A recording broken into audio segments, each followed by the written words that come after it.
Welcome to Library for Life.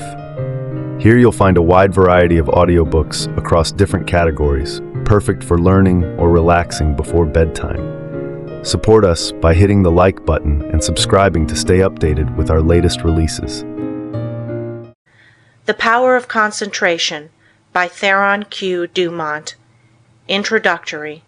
We all know that in order to accomplish a certain thing, we must concentrate.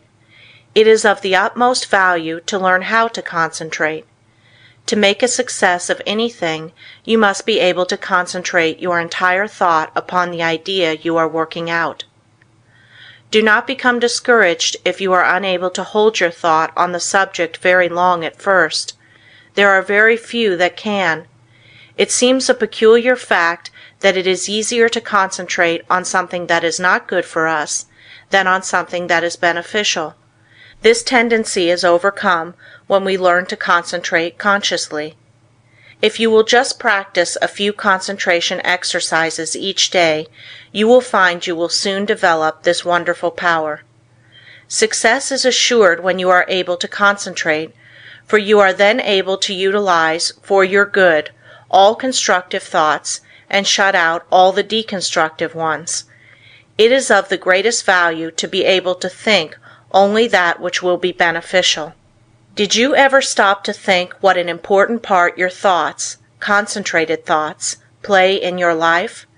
This book shows their far-reaching and all-abiding effects. These lessons you will find very practical. The exercises I have thoroughly tested. They are arranged so that you will notice an improvement from the very start, and this will give you encouragement. They point out ways in which you can help yourself.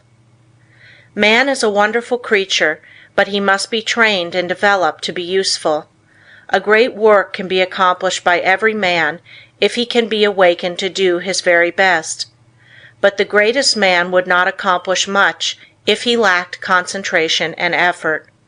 Dwarfs can often do the work of giants when they are transformed by the almost magic power of great mental concentration. But giants will only do the work of dwarfs when they lack this power. We accomplish more by concentration than by fitness. The man that is apparently best suited for a place does not always fill it best. It is the man that concentrates on its every possibility that makes an art of both his work and his life.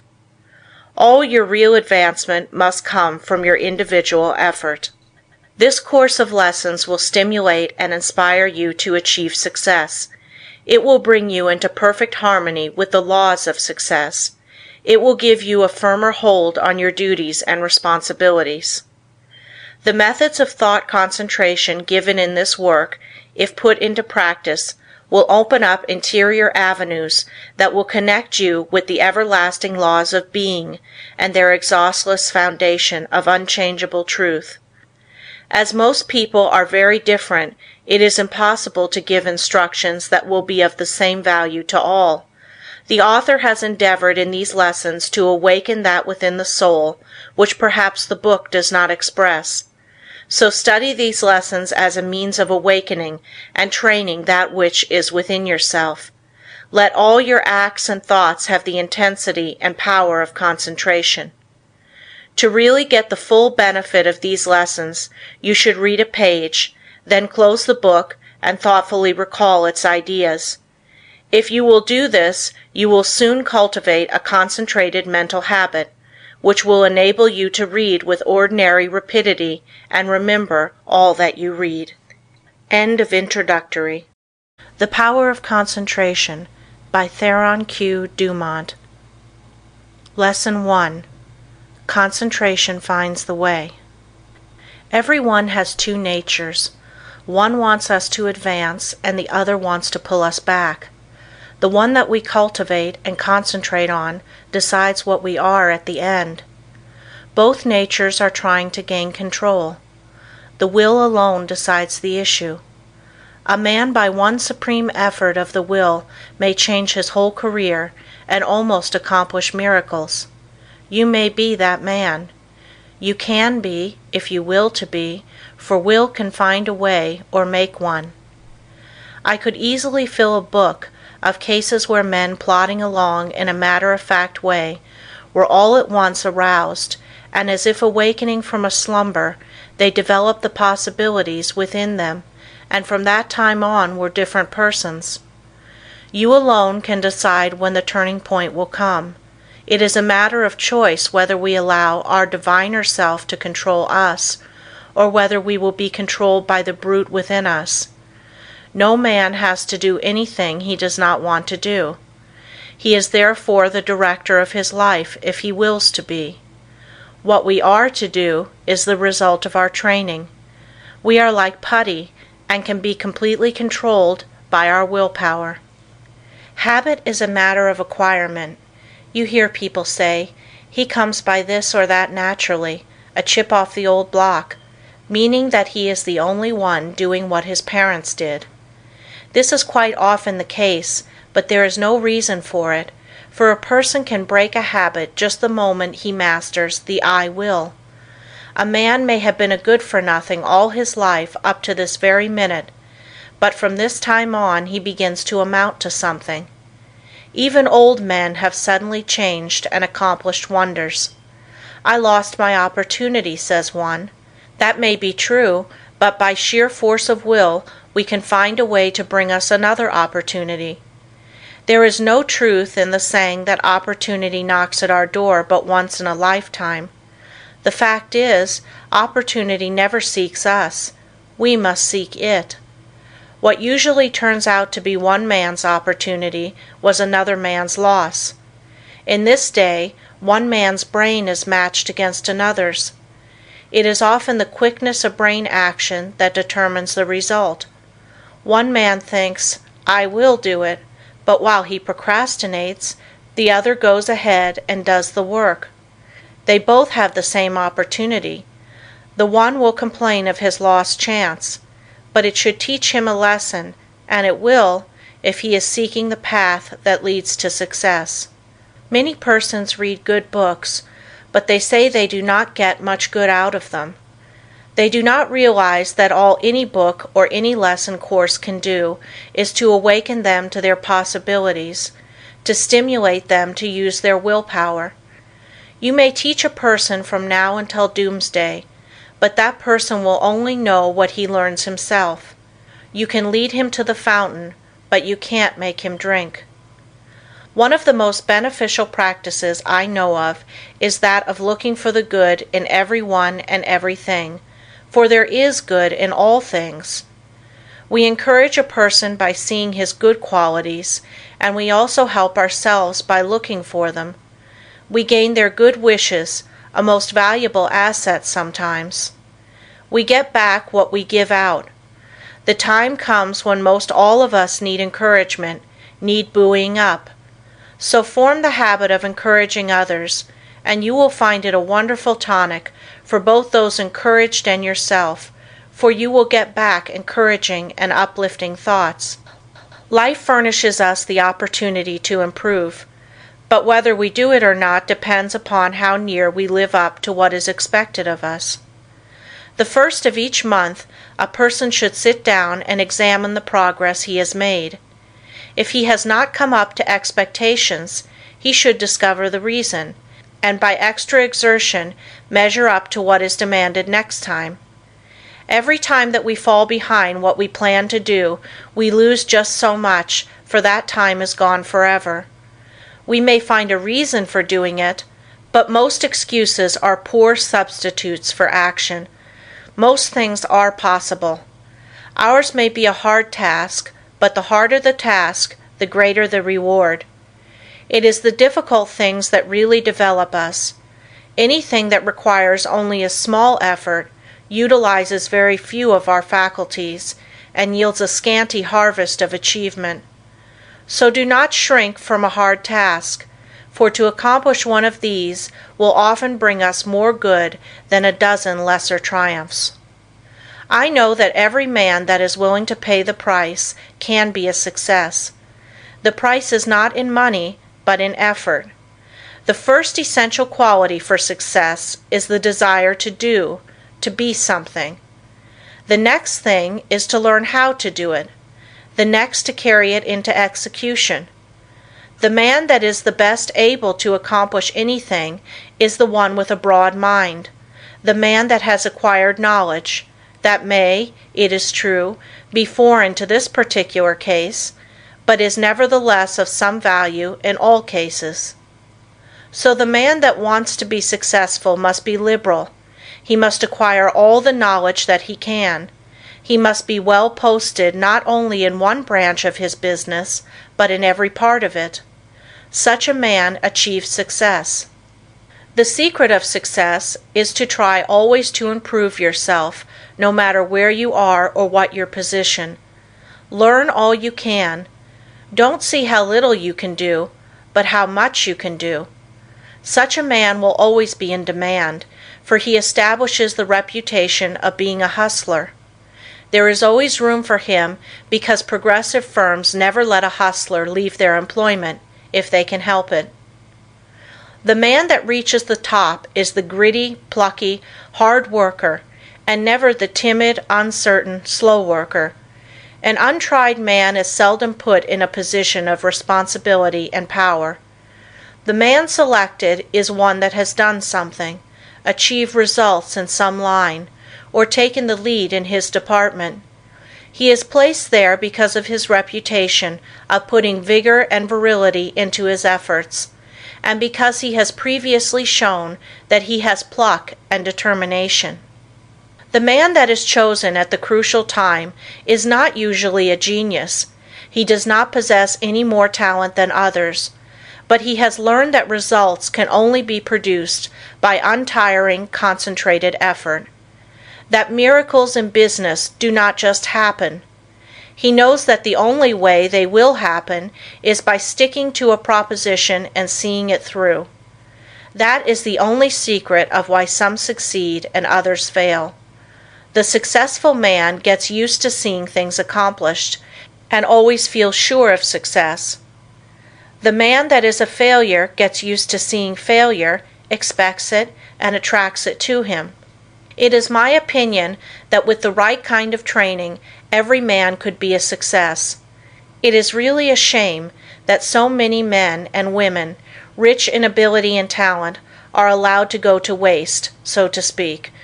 Someday I hope to see a millionaire philanthropist start a school for the training of failures. I'm sure he could not put his money to a better use. In a year's time, the science of practical psychology could do wonders for him. He could have agencies on the lookout for men that had lost their grip on themselves, that had through indisposition weakened their will, that through some sorrow or misfortune had become discouraged. At first all they need is a little help to get them back on their feet, but usually they get a knock downwards instead. The result is that their latent powers never develop, and both they and the world are the losers. I trust that in the near future, someone will heed the opportunity of using some of his millions in arousing men that have begun to falter. All they need to be shown is that there is within them an omnipotent source that is ready to aid them, providing they will make use of it. Their minds only have to be turned from despair to hope to make them regain their hold. When a man loses his grip today, he must win his redemption by his own will. He will get little encouragement or advice of an inspiring nature. He must usually regain the right road alone. He must stop dissipating his energies and turn his attention to building a useful career. Today we must conquer our weakening tendencies alone. Don't expect anyone to help you. Just take one big brace, make firm resolutions, and resolve to conquer your weaknesses and vices. Really, no one can do this for you. They can encourage you. That is all. I can think of nothing but lack of health that should interfere with one becoming successful. There is no other handicap that you should not be able to overcome. To overcome a handicap, all that is necessary to do is to use more determination and grit and will. The man with grit and will may be poor today and wealthy in a few years. Willpower is a better asset than money. Will carry you over chasms of failure, if you but give it the chance. The men that have risen to the highest positions have usually had to gain their victories against big odds. Think of the hardships many of our inventors have gone through before they became a success. Usually they have been very much misunderstood by relatives and friends. Very often they did not have the bare necessities of life, yet by sheer determination and resolute courage they managed to exist somehow until they perfected their inventions, which afterwards greatly helped in bettering the condition of others. Everyone really wants to do something, but there are very few that will put forth the needed effort to make the necessary sacrifice to secure it. There is only one way to accomplish anything, and that is to go ahead and do it. A man may accomplish almost anything today if he just sets his heart on doing it and lets nothing interfere with his progress. Obstacles are quickly overcome by the man that sets out to accomplish his heart's desire. The bigger the man, the smaller the obstacle appears. The smaller the man, the greater the obstacle appears. Always look at the advantage you gain by overcoming obstacles, and it will give you the needed courage for their conquest. Do not expect that you will always have easy sailing. Parts of your journey are likely to be rough. Don't let the rough places put you out of commission. Keep on with the journey. Just the way you weather the storm shows what material you are made of. Never sit down and complain of the rough places, but think how nice the pleasant stretches were. View with delight the smooth plains that are in front of you. Do not let a setback stop you. Think of it as a mere incident that has to be overcome before you can reach your goal. Lesson 2. The Self-Mastery, Self-Direction Power of Concentration. Man, from a psychological standpoint of development, is not what he should be. He does not possess the self-mastery, the self-directing power of concentration that is his by right.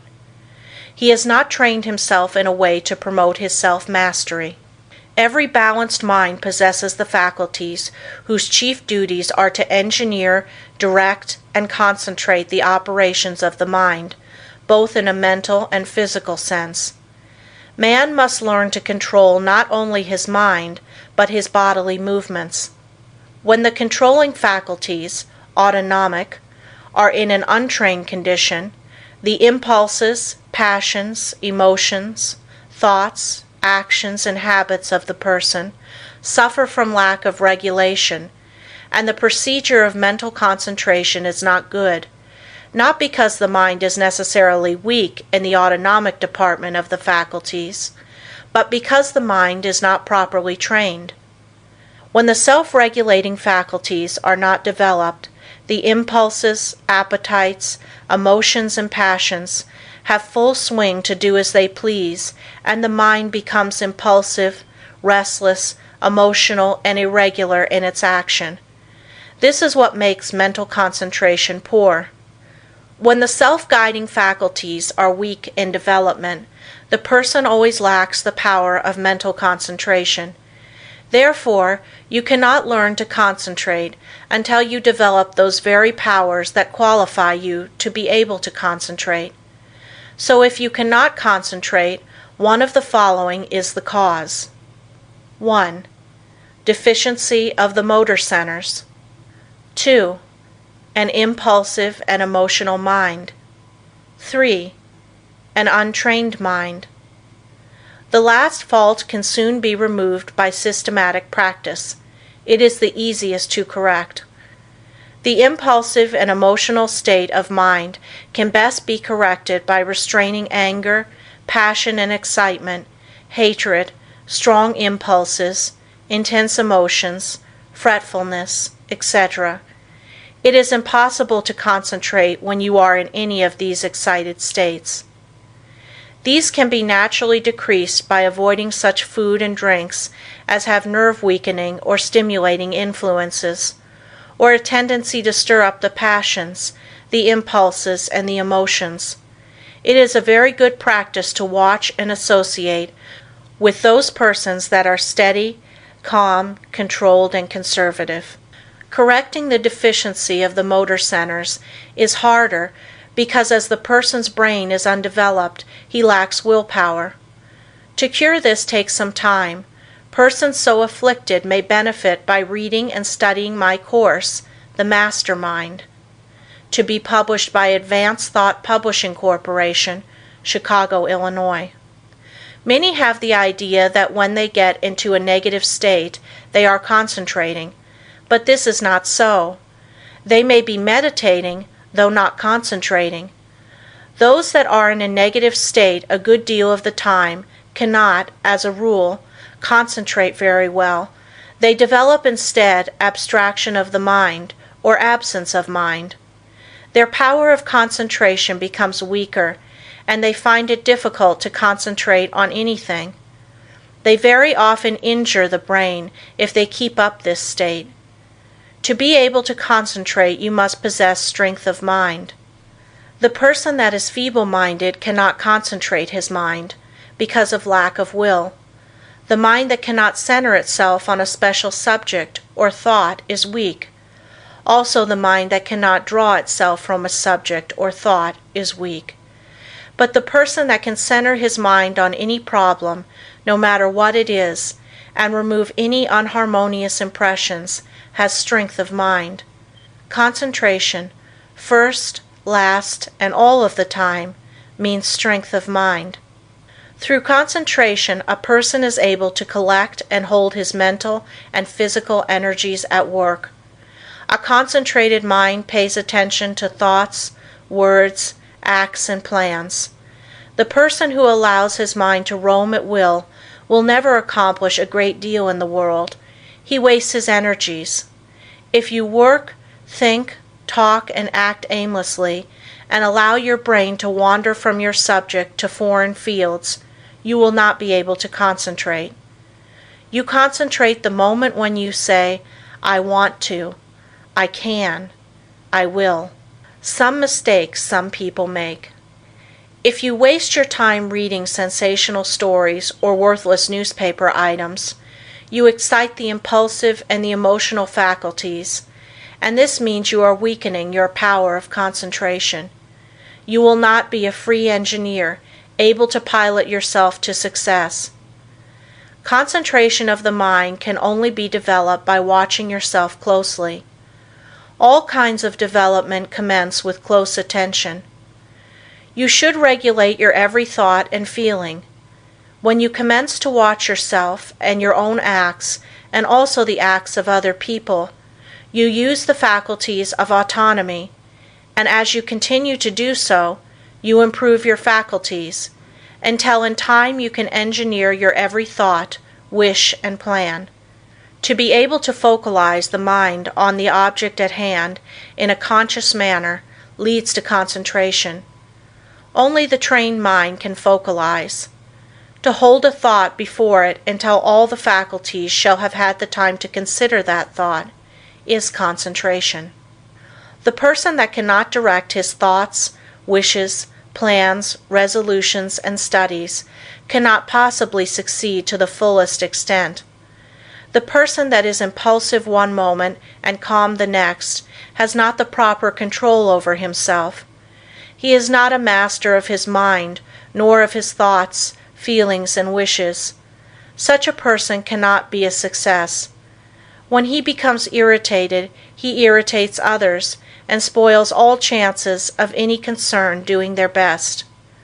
But the person that can direct his energies and hold them at work in a concentrated manner controls his every work and act, and thereby gains the power to control others. He can make his every move serve a useful end, and every thought a noble purpose.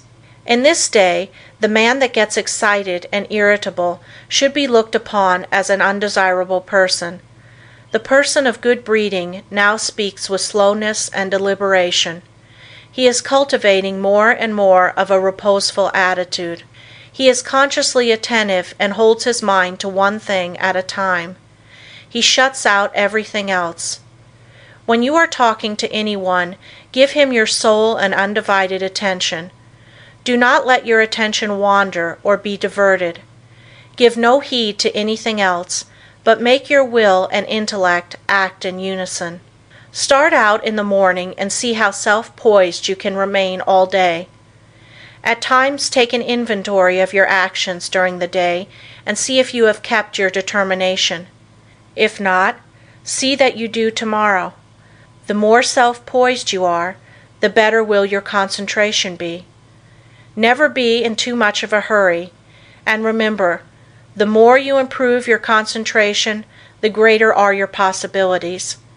Concentration means success, because you are better able to govern yourself and centralize your mind. You become more in earnest in what you do, and this almost invariably improves your chances for success. When you are talking to a person, have your own plans in mind. Concentrate your strength upon the purpose you are talking about. Watch his every move, but keep your own plans before you. Unless you do, you will waste your energy and not accomplish as much as you should. I want you to watch the next person you see that has the reputation of being a strong character, a man of force. Watch and see what a perfect control he has over his body. Then I want you to watch just an ordinary person. Notice how he moves his eyes, arms, fingers. Notice the useless expenditure of energy. These movements all break down the vital cells and lessen the person's power in vital and nerve directions. It is just as important for you to conserve your nerve forces as it is the vital forces. As an example, we see an engine going along the track very smoothly. Someone opens all the valves and the train stops.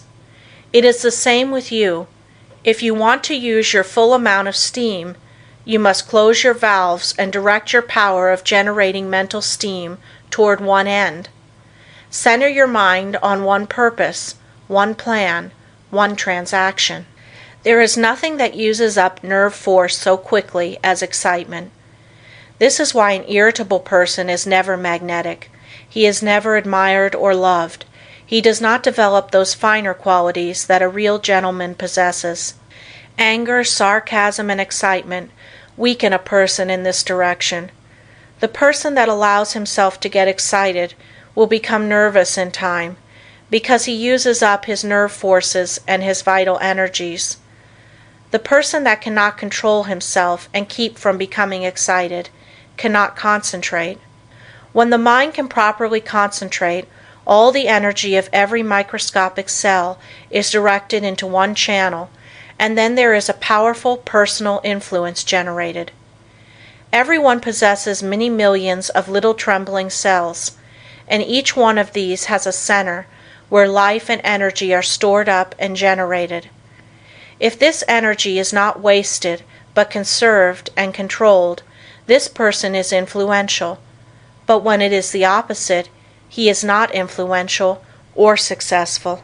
Just as it is impossible for a steam engine to run with all its valves open, so it is impossible for you to waste your energy and run at your top speed. Each neuron in the gray layers of the brain is a psychic center of thought and action. Each one is pulsating an intelligent force of some kind. And when this force, your thoughts and motions, are kept in check by a conservative, systematic, and concentrated mind, the result will be magnetism, vitality, and health.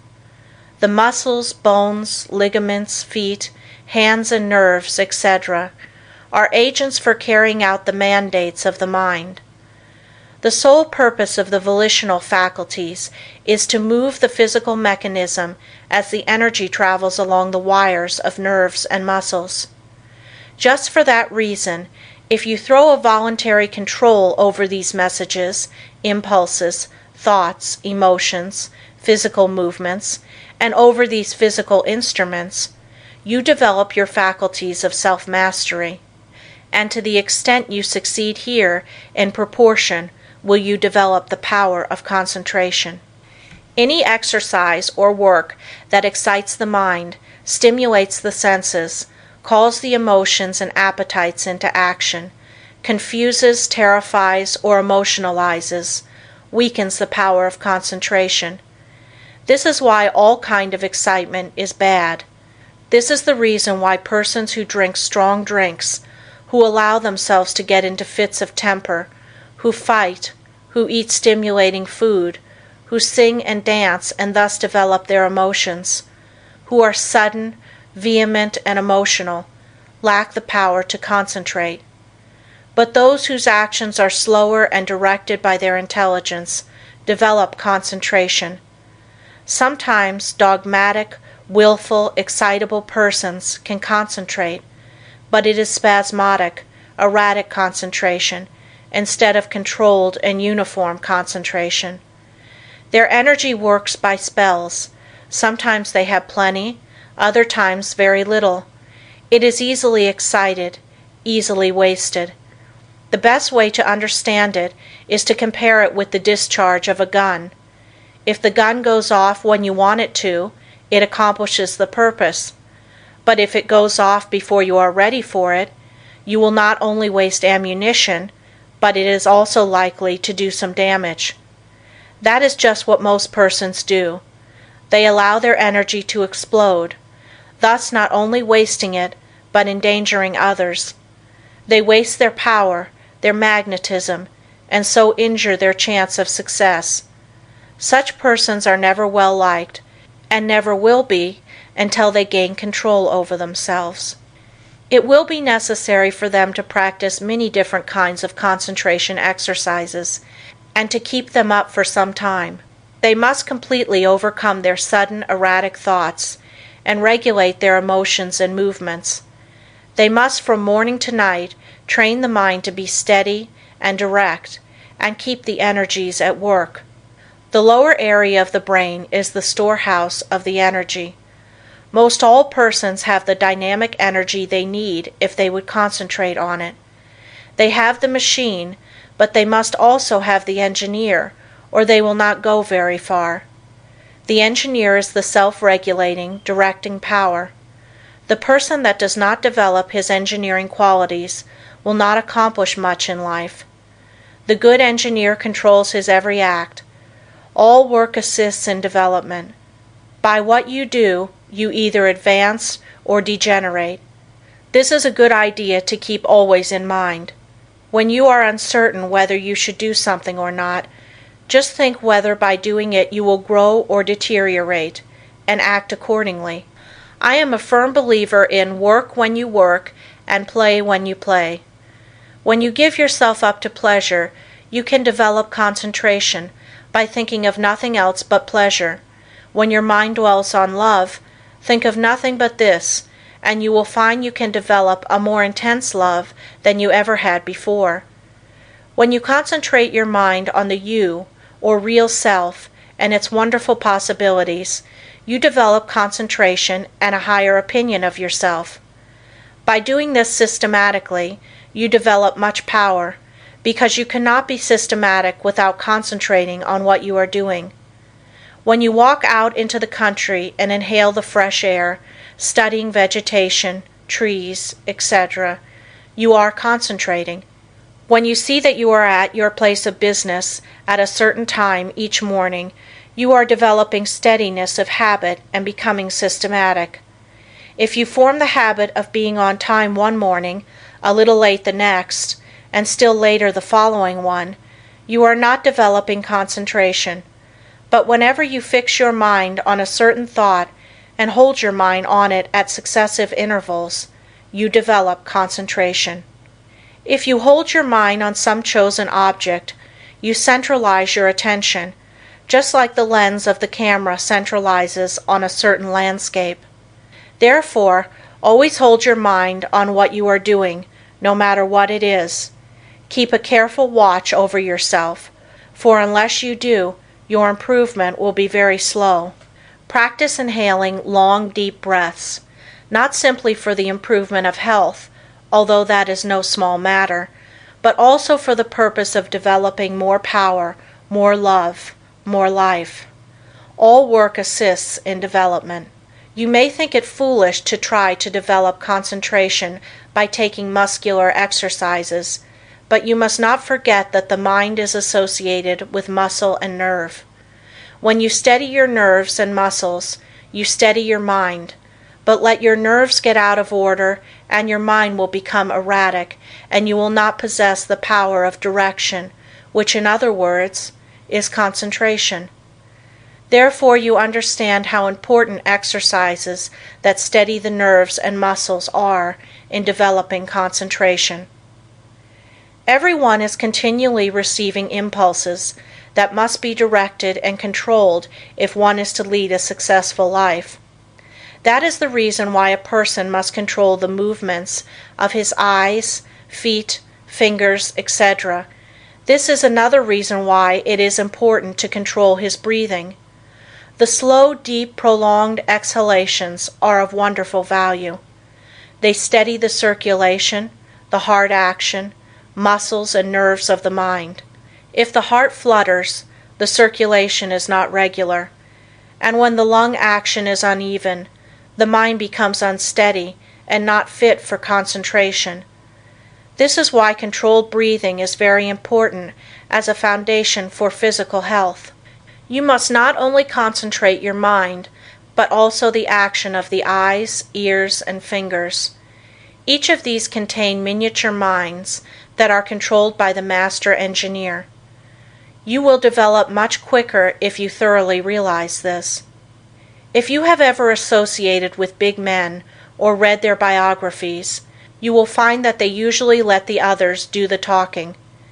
It is much easier to talk than it is to listen. There is no better exercise for concentration than to pay close attention when someone is talking. Besides learning from what they have to say, you may develop both mental and physical concentration.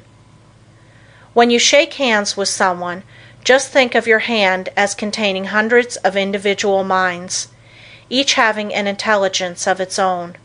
When you put this feeling into your handshake, it shows personality. When you shake hands in a listless way, it denotes timidity, lack of force, and power of personality. When the hand grip is very weak and stiff, the person has little love in his nature, no passion, and no magnetism. When the handshake is just the opposite, you will find that the nature is also. The loveless person is non-magnetic, and he shows that he is by his non-magnetic handshake. When two developed souls shake hands, their clasps are never light. There is a thrill that goes through both when the two currents meet. Love arouses the opposite currents of the positive and negative natures. When there is no love, life loses its charm. The hand quickly shows when love is being aroused. This is why you should study the art of handshaking and develop your social affections. A person that loves his kind reflects love, but a person that hates reflects hate. The person with a bad nature, a hateful disposition, evil thoughts and feeling, is erratic, freakish, and fitful. When you allow yourself to become irritable, watch how you breathe and you will learn a valuable lesson. Watch how you breathe when you are happy. Watch your breathing when you harbor hate. Watch how you breathe when you feel in love with the whole world and noble emotions thrill you. When filled with good thoughts, you breathe a plentiful supply of oxygen into your lungs, and love fills your soul. Love develops a person, physically, mentally, and socially. Breathe deeply when you are happy, and you will gain life and strength. You will steady your mind, and you will develop your power of concentration and become magnetic and powerful. If you want to get more out of life, you must think more of love. Unless you have real affection for something, you have no sentiment, no sweetness, no magnetism. So arouse your love affections by your will and enter into a fuller life. The hand of love always magnetizes, but it must be steady and controlled. Love can be concentrated in your handshake, and this is one of the best ways to influence another. The next time you feel yourself becoming irritable, use your will and be patient. This is a very good exercise in self-control. It will help you to keep patient if you will breathe slowly and deeply. If you find you are commencing to speak fast, just control yourself and speak slowly and clearly. Keep from either raising or lowering your voice, and concentrate on the fact that you are determined to keep your poise, and you will improve your power of concentration. When you meet people of some consequence, assume a reposeful attitude before them. Do this at all times. Watch both them and yourself. Static exercises develop the motor faculties and increase the power of concentration. If you feel yourself getting irritable, nervous, or weak, stand squarely on your feet with your chest up and inhale deeply, and you will see that your irritability will disappear and a silent calm will pass over you. If you are in the habit of associating with nervous, irritable people, quit it until you grow strong in the power of concentration, because irritable, angry, fretful, dogmatic, and disagreeable people will weaken what powers of resistance you have. Any exercises that give you better control of the ears, fingers, eyes, feet, help you to steady your mind. When your eye is steady, your mind is steady. One of the best ways to study a person is to watch his physical movements, for when we study his actions, we are studying his mind, because actions are the expressions of the mind. As the mind is, so is the action. If it is uneasy, restless, erratic, unsteady, its actions are the same. When it is composed, the mind is composed. Concentration means control of the mind and body. You cannot secure control over one without the other. Many people who seem to lack ambition have sluggish minds. They are steady, patient, and seemingly have good control, but this does not say they are able to concentrate. These people are indolent, inactive, slow, and listless because they lack energy.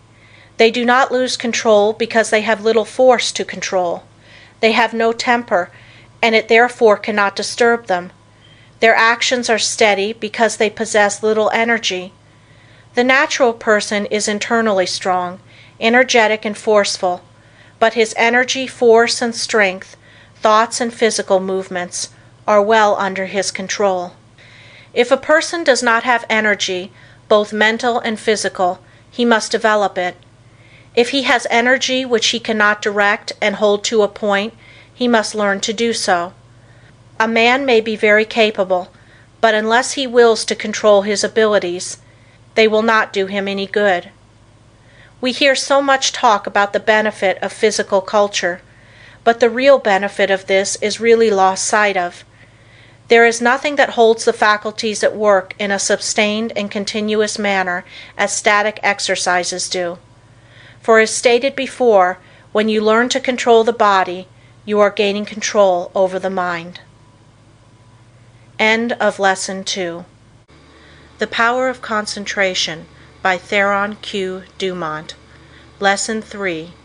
How to gain what you want through concentration. The ignorant person may say, "How can you get anything merely by wanting it?" I say that through concentration you can get anything you want. Every desire can be gratified, but whether it is will depend upon you concentrating to have that desire fulfilled. Merely wishing for something will not bring it. Wishing you had something shows a weakness and not a belief that you will really get it. So never merely wish, as we are not living in a fairy age. You use up just as much brain force in vain imaginings as you do when you think of something worthwhile. Be careful of your desires. Make a mental picture of what you want and set your will to this until it materializes. Never allow yourself to drift without helm or rudder. Know what you want to do and strive with all your might to do it, and you will succeed. Feel that you can accomplish anything you undertake. Many undertake to do things, but feel when they start they are going to fail, and they usually do. I will give an illustration. A man goes to a store for an article. The clerk says, "I'm sorry, we do not have it." But the man that is determined to get that thing inquires if he does not know where he can get it. Again receiving an unsatisfactory answer, the determined buyer consults the manager, and finally he finds where the article can be bought. That is the whole secret of concentrating on getting what you want. And remember, your soul is a center of all power, and you can accomplish what you will to. "I'll find a way or make one" is the spirit that wins. I know a man that is now head of a large bank. He started there as a messenger boy. His father had a button made for him with a P on it and put it on his coat. He said, "Son, that P is a reminder that someday you are to be the president of your bank. I want you to keep this thought in your mind. Every day do something that will put you nearer your goal." Each night after supper he would say, "Son, what did you do today?" In this way the thought was always kept in mind. He concentrated on becoming president of that bank, and he did. His father told him never to tell anyone what the P stood for. A good deal of fun was made of it by his associates, and they tried to find out what it stood for, but they never did until he was made president, and then he told the secret. Don't waste your mental powers in wishes. Don't dissipate your energies by trying to satisfy every whim. Concentrate on doing something really worthwhile. The man that sticks to something is not the man that fails. Power to him who power exerts. Emerson. Success today depends largely on concentrating on the interior law of force, for when you do this you awaken those thought powers or forces which when used in business ensures permanent results. Until you are able to do this, you have not reached your limit in the use of your forces. This great universe is interwoven with myriads of forces. You make your own place, and whether it is important depends upon you.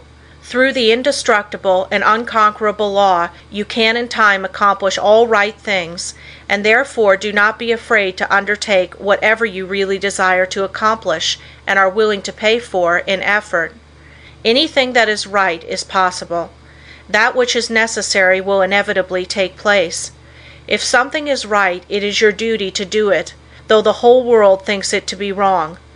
God and one are always a majority, or in plain words, that omnipotent interior law which is God, and the organism that represents you, is able to conquer the whole world if your cause is absolutely just. Don't say, "I wish I was a great man." You can do anything that is proper and you want to do. Just say, "You can," "You will," "You must."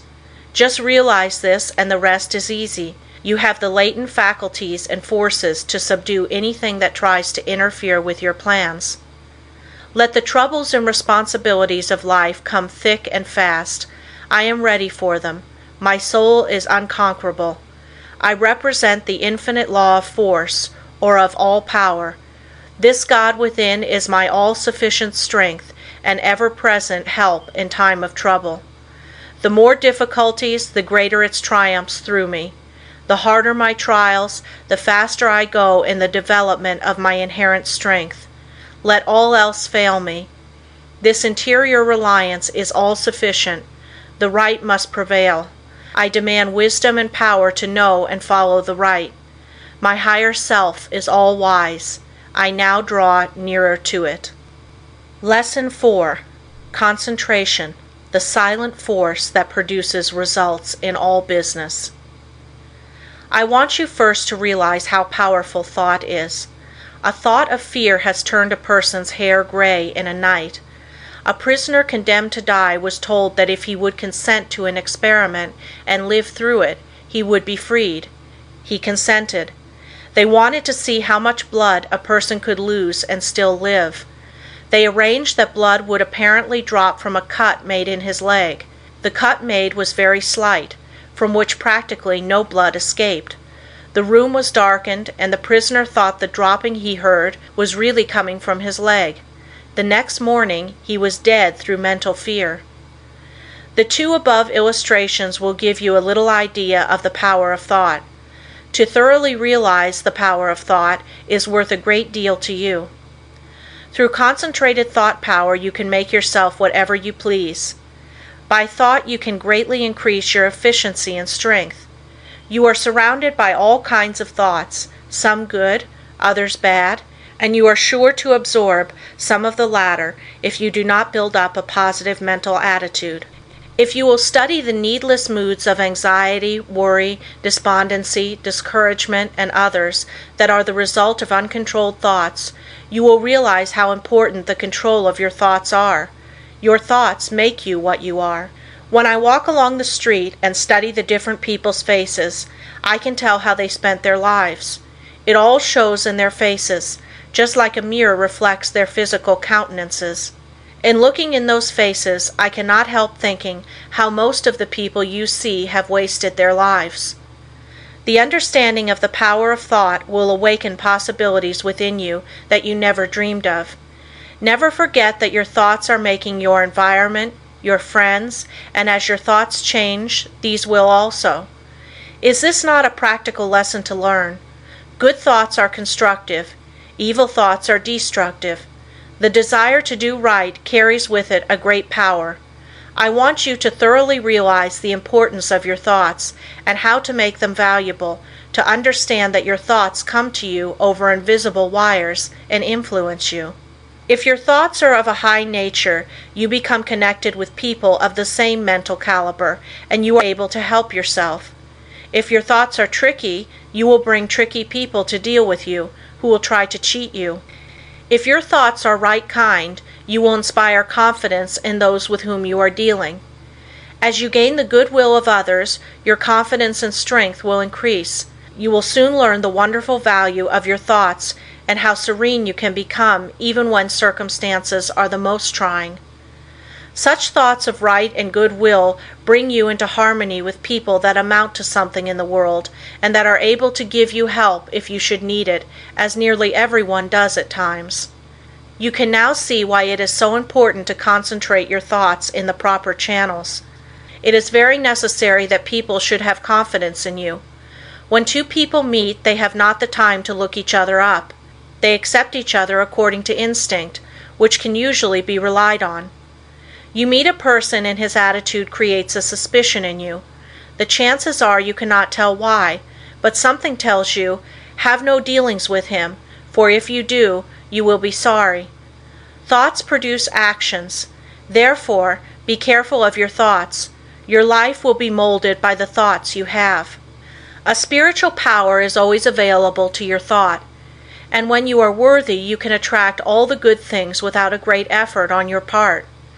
The sun's rays shine down on our gardens, but we can plant trees that will interfere with the sunlight. There are invisible forces ready to help you if you do not think and act to intercept these. These forces work silently. You reap what you sow. You have concentrated within powers that, if developed, will bring you happiness greater than you can even imagine. Most people go rushing through life, literally driving away the very things they seek. By concentration you can revolutionize your life, accomplish infinitely more, and without a great effort. Look within yourself and you will find the greatest machine ever made. How to speak wisely. In order to speak wisely, you must secure at least a partial concentration of the faculties and forces upon the subject at hand. Speech interferes with the focusing powers of the mind, as it withdraws the attention to the external, and therefore is hardly to be compared with the deep silence of the subconscious mind, where deep thoughts and the silent forces of high potency are evolved. It is necessary to be silent before you can speak wisely. The person that is really alert and well poised and able to speak wisely under trying circumstances is the person that has practiced in the silence. Most people do not know what the silence is and think it is easy to go into the silence, but this is not so. In the real silence we become attached to that interior law and the forces become silent because they are in a state of high potency, or beyond the vibratory sounds to which our external ears are attuned. He who desires to become above the ordinary should open up for himself the interior channels which lead to the absolute law of the omnipotent. You can only do this by persistently and intelligently practicing thought concentration. Hold the thought. In silence, I will allow my higher self to have complete control. I will be true to my higher self. I will live true to my conception of what is right. I realize that it is to my self-interest to live up to my best. I demand wisdom so that I may act wisely for myself and others. In the next chapter, I will tell you of the mysterious law which links all humanity together by the powers of cooperative thought and chooses for us companionship and friends. End of Lesson 4. The Power of Concentration by Theron Q. Dumont. Lesson 5. How Concentrated Thought Links All Humanity Together. It is within your power to gratify your every wish. Success is the result of the way you think. I will show you how to think to be successful. The power to rule and attract success is within yourself. The barriers that shut these off from you are subject to your control. You have unlimited power to think, and this is the link that connects you with your omniscient source. Success is the result of certain moods of mind or ways of thinking. These moods can be controlled by you and produced at will. You have been evolved to what you are from a lowly atom because you possess the power to think. This power will never leave you, but will keep urging you on until you reach perfection. As you evolve, you create new desires, and these can be gratified. The power to rule lies within you. The barriers that keep you from ruling are also within you. These are the barriers of ignorance. Concentrated thought will accomplish seemingly impossible results and make you realize your fondest ambitions. At the same time that you break down barriers of limitation, new ambitions will be awakened. You begin to experience conscious thought constructions. If you will just realize that through deep concentration you become linked with thoughts of omnipotence, you will kill out entirely your belief in your limitations, and at the same time will drive away all fear and other negative and destructive thought forces which constantly work against you. In the place of these you will build up a strong assurance that your every venture will be successful. When you learn thus how to concentrate and reinforce your thought, you control your mental creations. They in turn help to mold your physical environment, and you become the master of circumstances and the ruler of your kingdom. It is just as easy to surround your life with what you want as it is with what you don't want. It is a question to be decided by your will. There are no walls to prevent you from getting what you want, providing you want what is right. If you choose something that is not right, you are in opposition to the omnipotent plans of the universe and deserve to fail. But if you will base your desires on justice and goodwill, you avail yourself of the helpful powers of universal currents, and instead of having a handicap to work against, can depend upon ultimate success, though the outward appearances may not at first be bright. Never stop to think of temporary appearances, but maintain an unfaltering belief in your ultimate success. Make your plans carefully, and see that they are not contrary to the idea of universal justice. The main thing for you to remember is to keep at bay the destructive and opposing forces of fear and anger and their satellites. There is no power so great as the belief which comes from the knowledge that your thought is in harmony with the divine law of thought and the sincere conviction that your cause is right. You may be able seemingly to accomplish results for a time, even if your cause is unjust, but the results will be temporary, and in time you will have to tear down your thought edifice and build on the true foundation of right. Plans that are not built on truth produce discordant vibrations and are therefore self-destructive. Never try to build until you can build right. It is a waste of time to do anything else.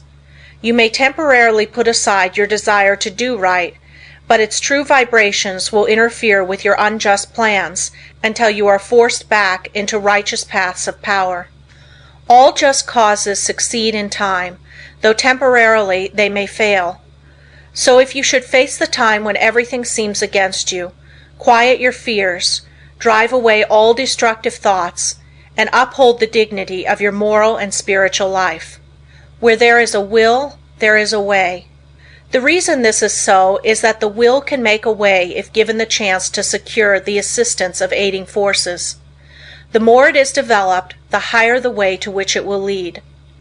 When everything looks gloomy and discouraging, then is the time to show what you are made of by rejoicing that you can control your moods by making them as calm, serene, and bright as if prosperity were yours. Be faithful in sowing the thought seeds of success, and perfect trust that the sun will not cease to shine and bring a generous harvest in one season. It is not always necessary to think of the success of a venture when you are actually engaged in it. For when the body is inactive, the mind is most free to catch new ideas that will further the opportunity you are seeking. When you are actually engaged in doing something, you are thinking in the channels you have previously constructed, and the work does not have to be done over again. When you are in a negative mood, the intuitions are more active, for you are not then controlling your thoughts by the will. Everything we do should have the approval of the intuition. When you are in a negative mood, you attract thoughts of similar nature through the law of affinity. That is why it is so important to form thoughts of a success nature to attract similar ones. If you have never made a study of this subject, you may think this is all foolishness, but it is a fact that there are thought currents that unerringly bring thoughts of a similar nature. Many persons who think of failure actually attract failure by their worries, their anxieties, their overactivity. These thoughts are bound to bring failure. When you once learn the laws of thought and think of nothing but good, truth, success, you will make more progress with less effort than you ever made before. There are forces that can aid the mind that are hardly dreamed of by the average person. When you learn to believe more in the value of thought and its laws, you will be led aright and your business gains will multiply. The following method may assist you in gaining better thought control. If you are unable to control your fears, just say to your faulty determination, "Do not falter or be afraid, for I am not really alone. I am surrounded by invisible forces that will assist me to remove the unfavorable appearances." Soon you will have more courage. The only difference between the fearless man and the fearful one is in his will, his hope. So if you lack success, believe in it, hope for it, claim it. You can use the same method to brace up your thoughts of desire, aspiration, imagination, expectation, ambition, understanding, trust, and assurance. If you get anxious, angry, discouraged, undecided, or worried, it is because you are not receiving the cooperation of the higher powers of your mind. By your will you can so organize the powers of the mind that your moods change only as you want them to, instead of as how circumstances affect you. I was recently asked if I advised concentrating on what you eat, or what you see while walking. My reply was that no matter what you may be doing, when in practice, think of nothing else but that act at that time. The idea is to be able to control your unimportant acts, otherwise you set up a habit that will be hard to overcome, because your faculties have not been in the habit of concentrating. Your faculties cannot be disorganized one minute and organized the next. If you allow the mind to wander while you are doing small things, it will be likely to get into mischief and make it hard to concentrate on the important act when it comes. The man that is able to concentrate is the happy, busy man. Time does not drag with him. He always has plenty to do. He does not have time to think over past mistakes, which would make him unhappy. If despite our discouragement and failures we claim our great heritage, life and truth and force, like an electric current, will permeate our lives until we enter into our birthright in eternity. The will does not act with clearness, decision, and promptness unless it is trained to do so. There are comparatively few that really know what they are doing every minute of the day. This is because they do not observe with sufficient orderliness and accuracy to know what they are doing. It is not difficult to know what you are doing all the time, if you will just practice concentration with a reposeful deliberation, and train yourself to think clearly, promptly, and decisive. If you allow yourself to worry or hurry in what you are doing, This will not be clearly photographed upon the sensitized plate of the subjective mind, and you therefore will not be really conscious of your actions. So practice accuracy and concentration of thought, and also absolute truthfulness, and you will soon be able to concentrate. Lesson 6. The Training of the Will to Do. The will to do is the greatest power in the world that is concerned with human accomplishment, and no one can, in advance, determine its limits. The things that we do now would have been, a few years ago, impossibilities. Today the safe maxim is, all things are possible. The will to do is a force that is strictly practical, yet it is difficult to explain just what it is. It can be compared to electricity because we know it only through its cause and effects. It is a power we can direct, and to just the extent we direct it do we determine our future. Every time you accomplish any definite act, consciously or unconsciously, you use the principle of the will. You can will to do anything, whether it is right or wrong, and therefore the way you use your will makes a big difference in your life. Every person possesses some will to do. It is the inner energy which controls all conscious acts. What you will to do directs your life forces. All habits, good or bad, are the result of what you will to do. You improve or lower your condition in life by what you will to do. Your will has a connection with all avenues of knowledge, all activities, all accomplishment. You probably know of cases where people have shown wonderful strength under some excitement, similar to the following. The house of a farmer's wife caught on fire. No one was around to help her move anything. She was a frail woman and ordinarily was considered weak. On this occasion she removed things from the house that it later took 3 men to handle. It was the will to do that she used to accomplish her task. Genius is but a will to do little things with infinite pains. Little things well done open the door of opportunity for bigger things. The will accomplishes its greater results through activities that grow out of great concentration in acquiring the power of voluntary attention to such an extent that we can direct it where we will, and hold it steadily to its task until our aim is accomplished. When you learn so to use it, your willpower becomes a mighty force. Almost everything can be accomplished through its proper use. It is greater than physical force because it can be used to control not only physical but mental and moral forces. There are very few that possess perfectly developed and balanced willpower, but those who do easily crush out their weak qualities. Study yourself carefully. Find out your greatest weaknesses and then use your willpower to overcome it. In this way, eradicate your faults one by one until you have built up a strong character and personality. Rules for improvement. A desire arises. Now think whether this would be good for you. If it is not, use your willpower to kill out the desire, but on the other hand, if it is a righteous desire, summon all your willpower to your aid, crush all obstacles that confront you, and secure possession of the coveted good. Slowness in making decisions. This is a weakness of willpower. You know you should do something, but you delay doing it through lack of decision. It is easier not to do a certain thing than to do it, but conscience says to do it. The vast majority of persons are failures because of the lack of deciding to do a thing when it should be done. Those that are successful have been quick to grasp opportunities by making a quick decision. This power of will can be used to bring culture, wealth, and health. Some special pointers. For the next week, try to make quicker decisions in your little daily affairs. Set the hour you wish to get up and arise exactly at the fixed time. Anything that you should accomplish, do on or ahead of time.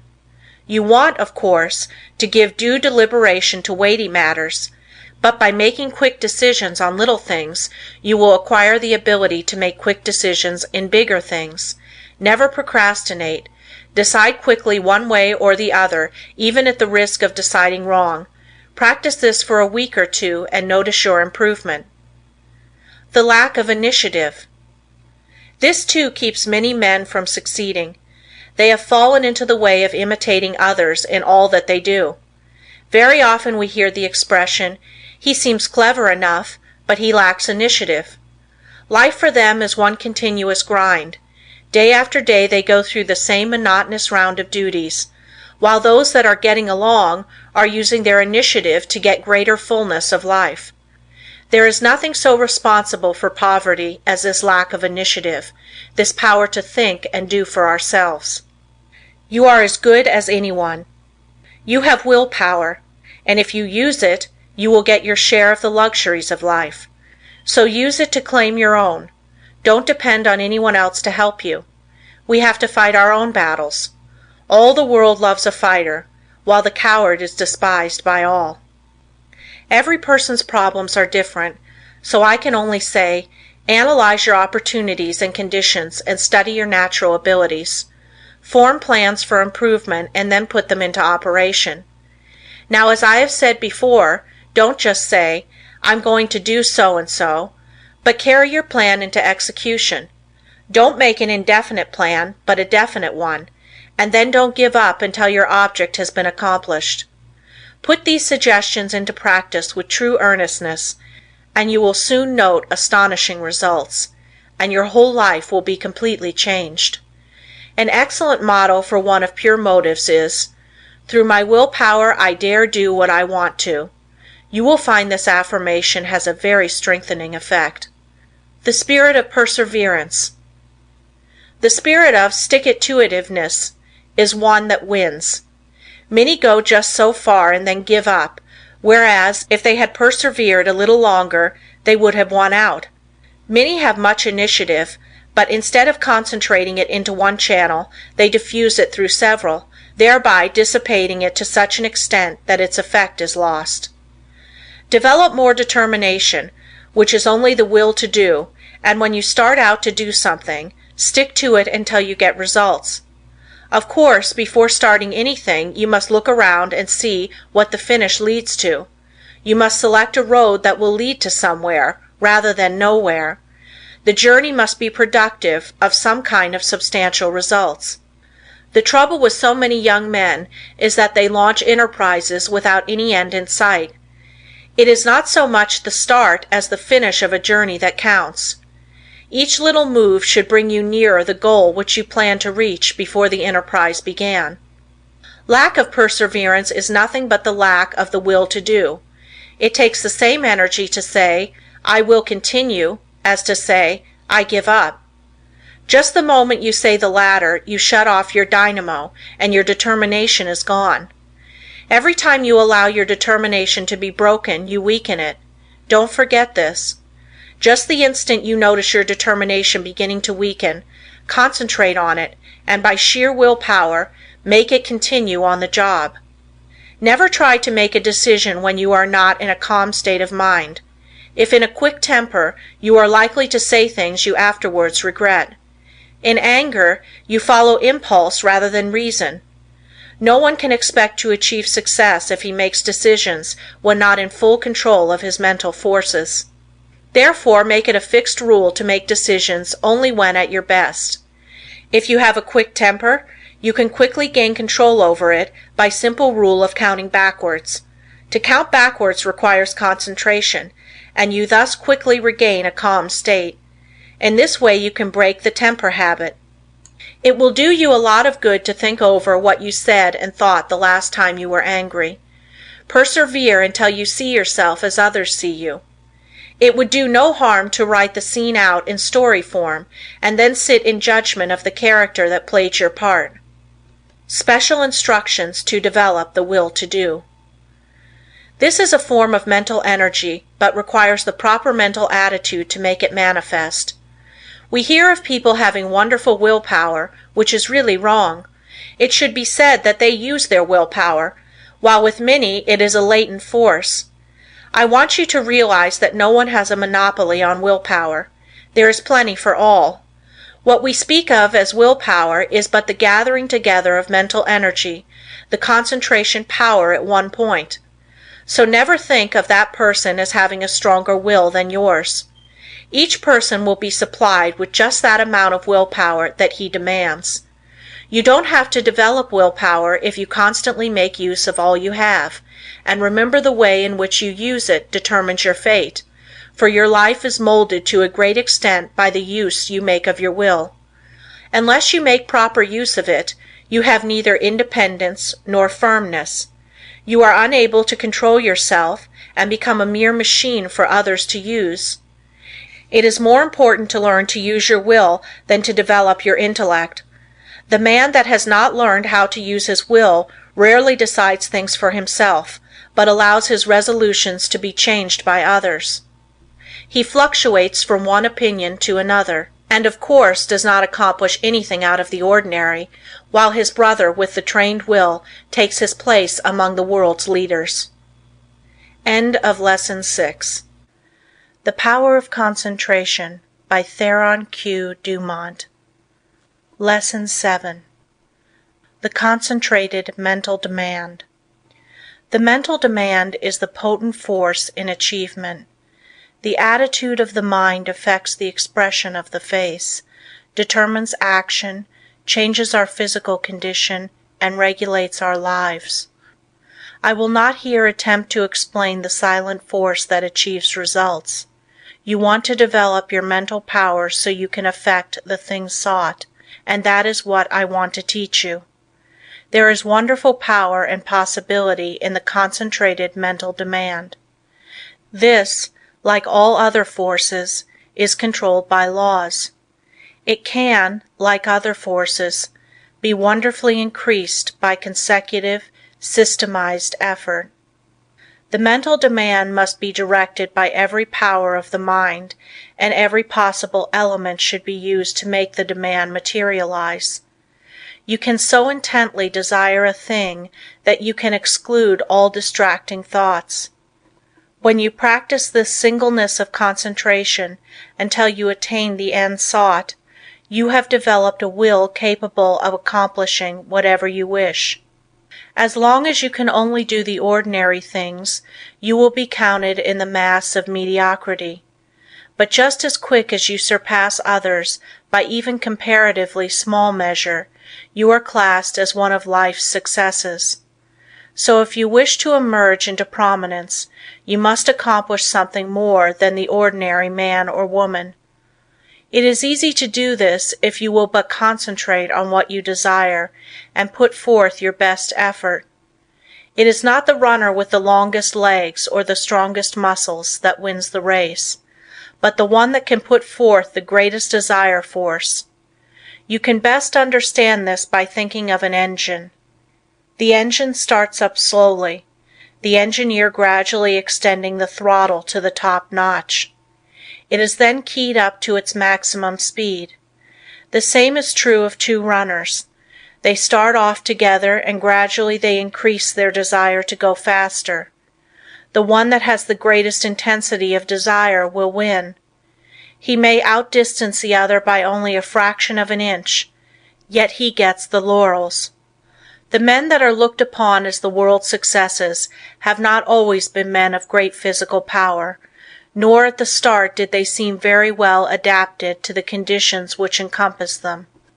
In the beginning they were not considered men of superior genius, but they won their success by their resolution to achieve results in their undertakings, by permitting no setback to dishearten them, no difficulties to daunt them. Nothing could turn them or influence them against their determination. They never lost sight of their goal. In all of us there is this silent force of wonderful power.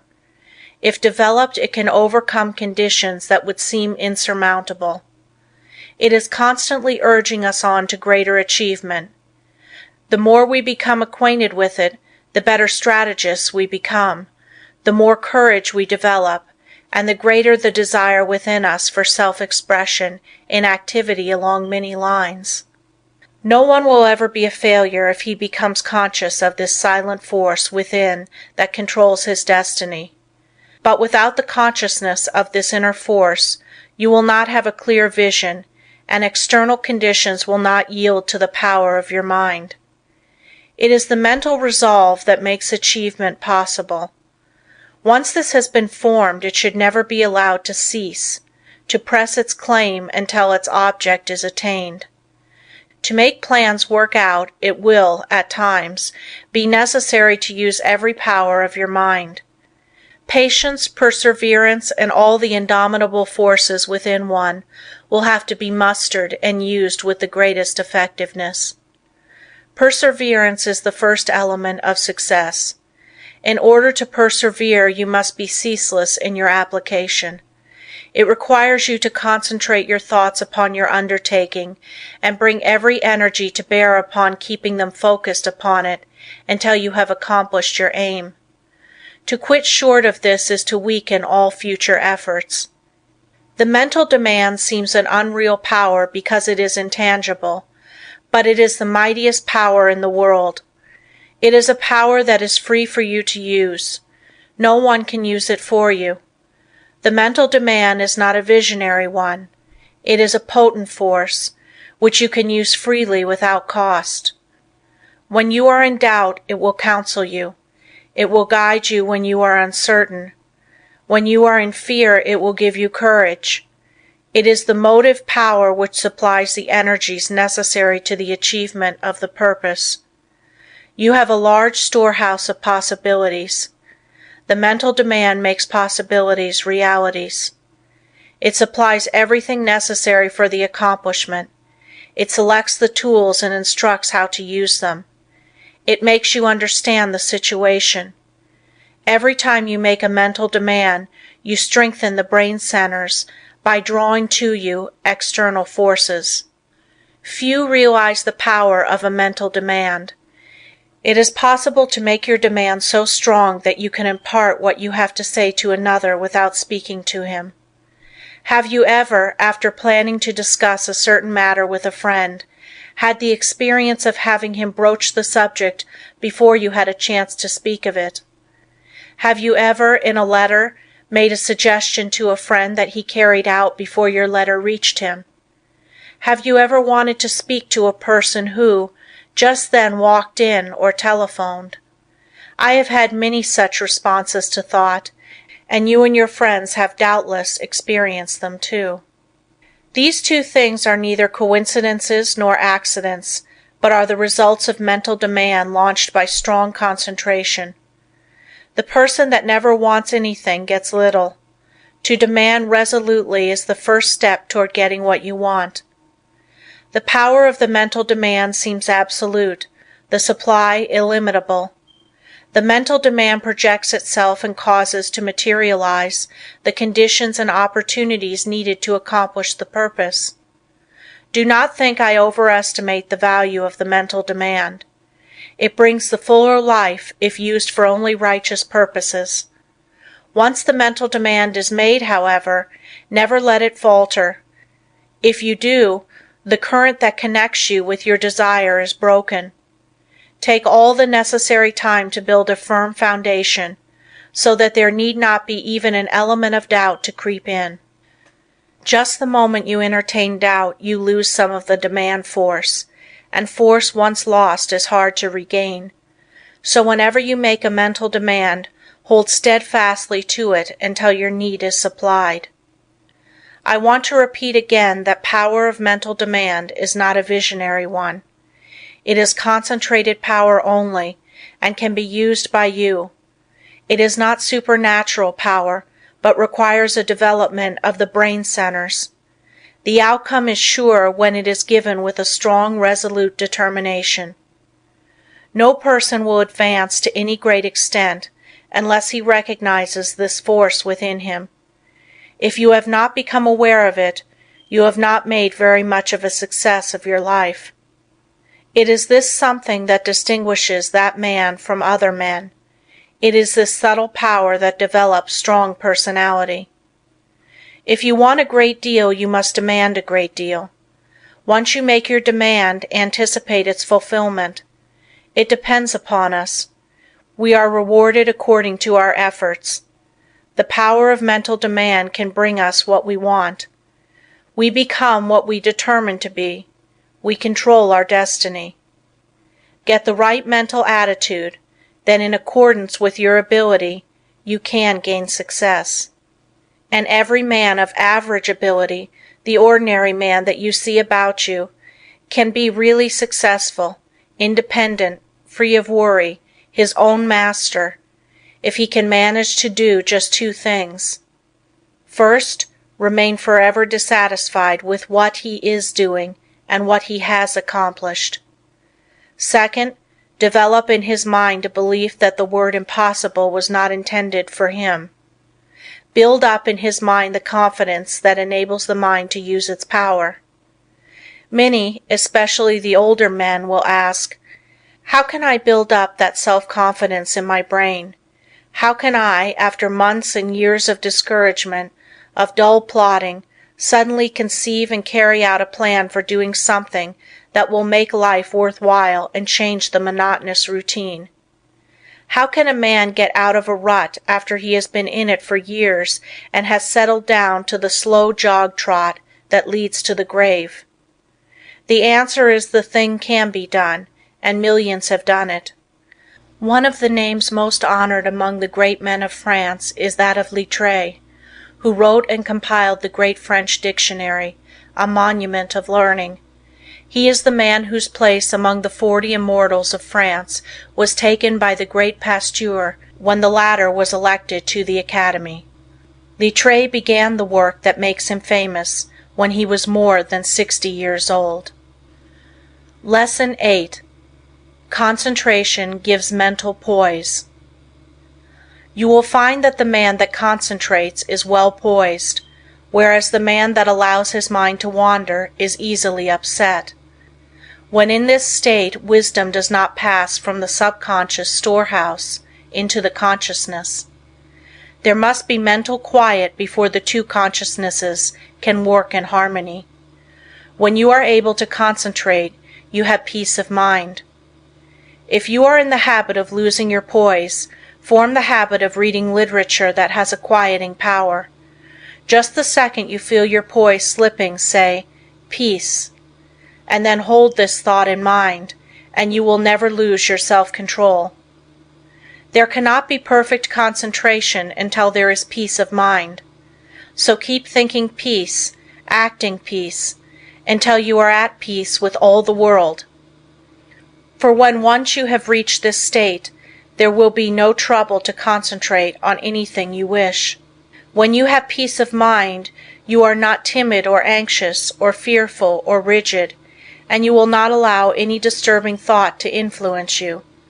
You cast aside all fears and think of yourself as a spark of the Divine Being, as a manifestation of the one universal principle that fills all space and time.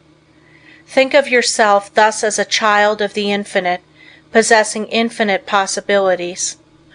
Write on a piece of paper, "I have the power to do and to be whatever I wish to do and be."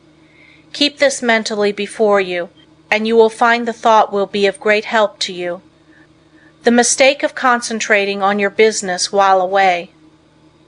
In order to be successful today, you must concentrate, but don't become a slave to concentration and carry your business cares home. Just as sure as you do, you will be burning the life forces at both ends, and the fire will go out much sooner than was intended.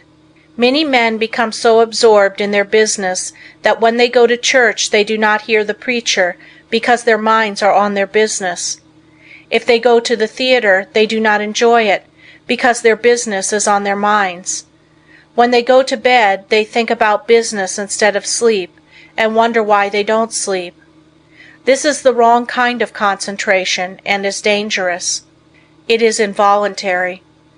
When you are unable to get anything out of your mind, it becomes unwholesome, as any thought held continuously causes weariness of the flesh. It is a big mistake to let a thought rule you instead of ruling it. He who does not rule himself is not a success. If you cannot control your concentration, your health will suffer. So never become so absorbed with anything that you cannot lay it aside and take up another. This is self-control. Concentration is paying attention to a chosen thought. Everything that passes before the eye makes an impression on the subconscious mind. but unless you pay attention to some certain thing, you will not remember what you saw. For instance, if you walked down a busy street without seeing anything that attracted your particular attention, you could not recall anything you saw. So you see only what attracts your attention. If you work, you only see and remember what you think about. When you concentrate on something, it absorbs your whole thought. Self-study valuable. Everyone has some habits that can be overcome by concentration. We will say, for instance, you are in the habit of complaining or finding fault with yourself or others, or imagining that you do not possess the ability of others, or feeling that you are not as good as someone else, or that you cannot rely on yourself, or harboring any similar thoughts or thoughts of weakness. These should be cast aside, and instead thoughts of strength should be put in their place. Just remember, every time you think of yourself as being weak, in some way you are making yourself so by thinking you are. Our mental conditions make us what we are.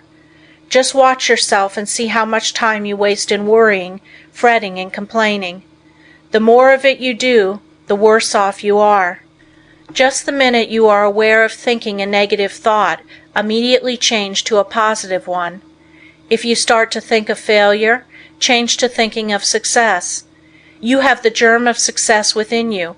Care for it the same as the setting hen broods over the eggs, and you can make it a reality.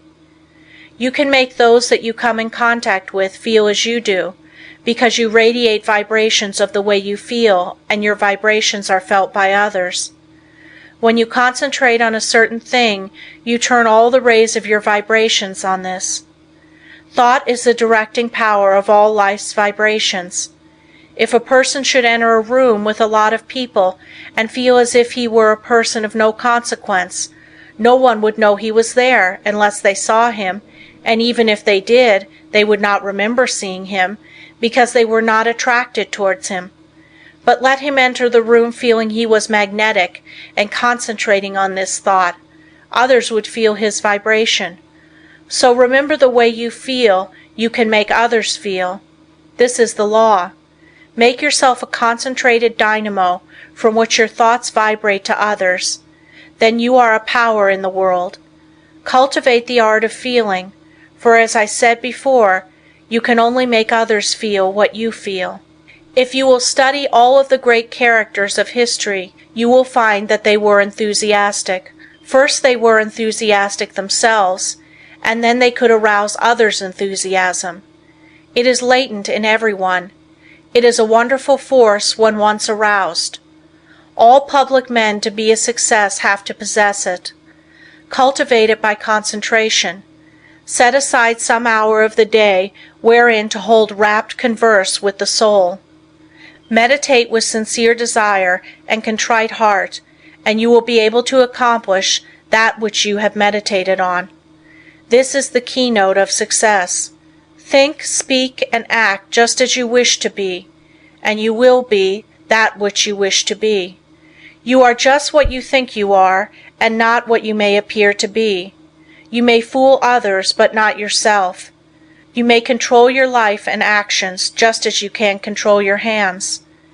If you want to raise your hand, you must first think of raising it. If you want to control your life, you must first control your thinking.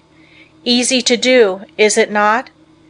Yes, it is, if you will but concentrate on what you think about. For he only can that says he will. How can we secure concentration? To this question, the first and last answer must be, by interest and strong motive. The stronger the motive, the greater the concentration. Eustace Miller, M.D. The successful lives are the concentrated lives. The utterly helpless multitude that sooner or later have to be cared for by charity are those that were never able to concentrate, and who have become the victims of negative ideas.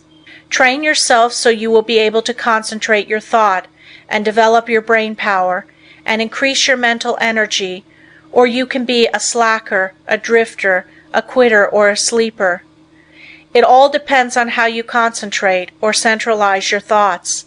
Your thinking then becomes a fixed power, and you do not waste time thinking about something that would not be good for you. You pick out the thoughts that will be the means of bringing you what you desire, and they become a material reality. Whatever we create in the thought world will someday materialize. That is the law. Don't forget this. In the old days, men drifted without concentration, but this is a day of efficiency, and therefore all our efforts must be concentrated if we are to win any success worth the name. Why people often do not get what they concentrate on. Because they sit down in hopeless despair and expect it to come to them. But if they will just reach out for it, with their biggest effort, they will find it is within their reach. No one limits us but ourselves. We are what we are today as the result of internal conditions. We can control the external conditions. They are subject to our will.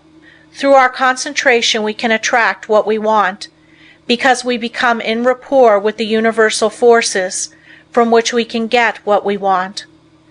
You have watched races, no doubt. They all line up together. Each has his mind set on getting to the goal before the others. This is one kind of concentration. A man starts to think on a certain subject. He has all kinds of thoughts come to him, but by concentration he shuts out all these but the one he has chosen. Concentration is just a case of willing to do a certain thing and doing it. If you want to accomplish anything first, put yourself in a concentrating, reposeful, receptive, acquiring frame of mind. In tackling unfamiliar work, make haste slowly and deliberately, and then you will secure that interior activity which is never possible when you are in a hurry or under a strain. When you think hard, or try to hurry results too quickly, you generally shut off the interior flow of thoughts and ideas. You have often, no doubt, tried hard to think of something but could not, but just as soon as you stopped trying to think of it, it came to you. End of Lesson 8. The Power of Concentration by Theron Q. Dumont. Lesson 9. Concentration can overcome bad habits. Habits make or break us to a far greater extent than we like to admit. Habit is both a powerful enemy and wonderful ally of concentration. You must learn to overcome habits which are injurious to concentration, and to cultivate those which increase it. The large majority of people are controlled by their habits, and are buffeted around by them like waves of the ocean tossing a piece of wood. They do things in a certain way because of the power of habit. They seldom ever think of concentrating on why they do them this way or that, or study to see if they could do them in a better way. Now my object in this chapter is to get you to concentrate on your habits, so you can find out which are good and which are bad for you. You will find that by making a few needed changes, you can make even those that are not good for you of service. The good habits you can make much better. The first thing I want you to realize is that all habits are governed consciously or unconsciously by the will. Most of us are forming new habits all the time. Very often, if you repeat something several times in the same way, you will have formed the habit of doing it that way. But the oftener you repeat it, the stronger that habit grows, and the more deeply it becomes embedded in your nature. After a habit has been in force for a long time, it becomes almost a part of you, and is therefore hard to overcome. But you can still break any habit by strong concentration on its opposite. All our life, so far as it has definite form, is but a mass of habits, practical, emotional, and intellectual, systematically organized, for our weal or woe, and bearing us irresistibly toward our destiny, whatever the latter may be. We are creatures of habits, imitators and copiers of our past selves. We are liable to be bent or curved as we can bend a piece of paper, and each fold leaves a crease, which makes it easier to make the fold there the next time. The intellect and will are spiritual functions, still they are immersed in matter, and to every moment of theirs corresponds a movement in the brain, that is, in their material correlative. This is why habits of thought and habits of willing can be formed. All physical impressions are the carrying out of the actions of the will and intellect. Our nervous systems are what they are today because of the way they have been exercised. As we grow older, most of us become more and more like automatic machines. The habits we have formed increase in strength. We work in our old characteristic way. Your associates learn to expect you to do things in a certain way. So you see that your habits make a great difference in your life, and as it is just about as easy to form good habits as it is bad, you should form only the former. No one but yourself is responsible for your habits. You are free to form the habits that you should, and if everyone could realize the importance of forming the right kind of habits, what a different world this would be. How much happier everyone would be. Then all instead of the few might win success. Habits are formed more quickly when we are young, but if we have already passed the youthful plastic period, the time to start to control our habits is right now, as we will never be any younger. You will find the following maxims worth remembering. First maxim: we must make our nervous system our ally instead of our enemy. Second maxim: in the acquisition of a new habit, as in the leaving off of an old one, we must take care to launch ourselves with as strong and decided an initiative as possible. The man that is in the habit of doing the right thing from boyhood has only good motives, so it is very important for you that you concentrate assiduously on the habits that reinforce good motives. Surround yourself with every aid you can. Don't play with fire by forming bad habits. Make a new beginning today. Study why you have been doing certain things. If they are not for your good, shun them henceforth. Don't give in to a single temptation, for every time you do, you strengthen the chain of bad habits. Every time you keep a resolution, you break the chain that enslaves you. Third maxim: never allow an exception to occur till the new habit is securely rooted in your life. Here is the idea: you never want to give in until the new habit is fixed, else you undo all that has been accomplished by previous efforts. There are two opposing inclinations. One wants to be firm, and the other wants to give in. By your will you can become firm, through repetition. Fortify your will to be able to cope with any and all opposition. Fourth maxim: seize the very first possible opportunity to act on every resolution you make, and on every emotional prompting you may experience in the direction of the habits you aspire to gain. To make a resolve and not to keep it is of little value, so by all means keep every resolution you make, for you not only profit by the resolution, but it furnishes you with an exercise that causes the brain cells and physiological correlatives to form the habit of adjusting themselves to carry out resolutions.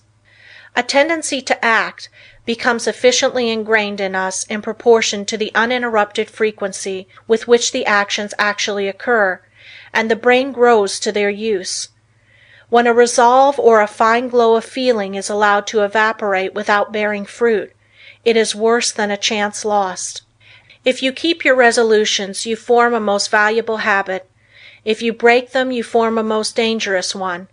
So concentrate on keeping them, whether important or unimportant, and remember it is just as important for this purpose to keep the unimportant, for by so doing you are forming a habit. Fifth maxim: keep the faculty of effort alive in you by a little gratuitous exercise every day. The more we exercise the will, the better we can control our habits. Every few days do something for no other reason than its difficulty, so that when the hour of dire need draws nigh, it may find you not unnerved or untrained to stand the test. Asceticism of this sort is like the insurance which a man pays on his house and goods. The tax does him no good at the time, and possibly may never bring him a return, but if the fire does come, his having paid it will be his salvation from ruin. So with the man who has daily insured himself to habits of concentrated attention, energetic volation, and self-denial in unnecessary things. He will stand like a tower when everything rocks around him, and his softer fellow mortals are winnowed like chaff in the blast.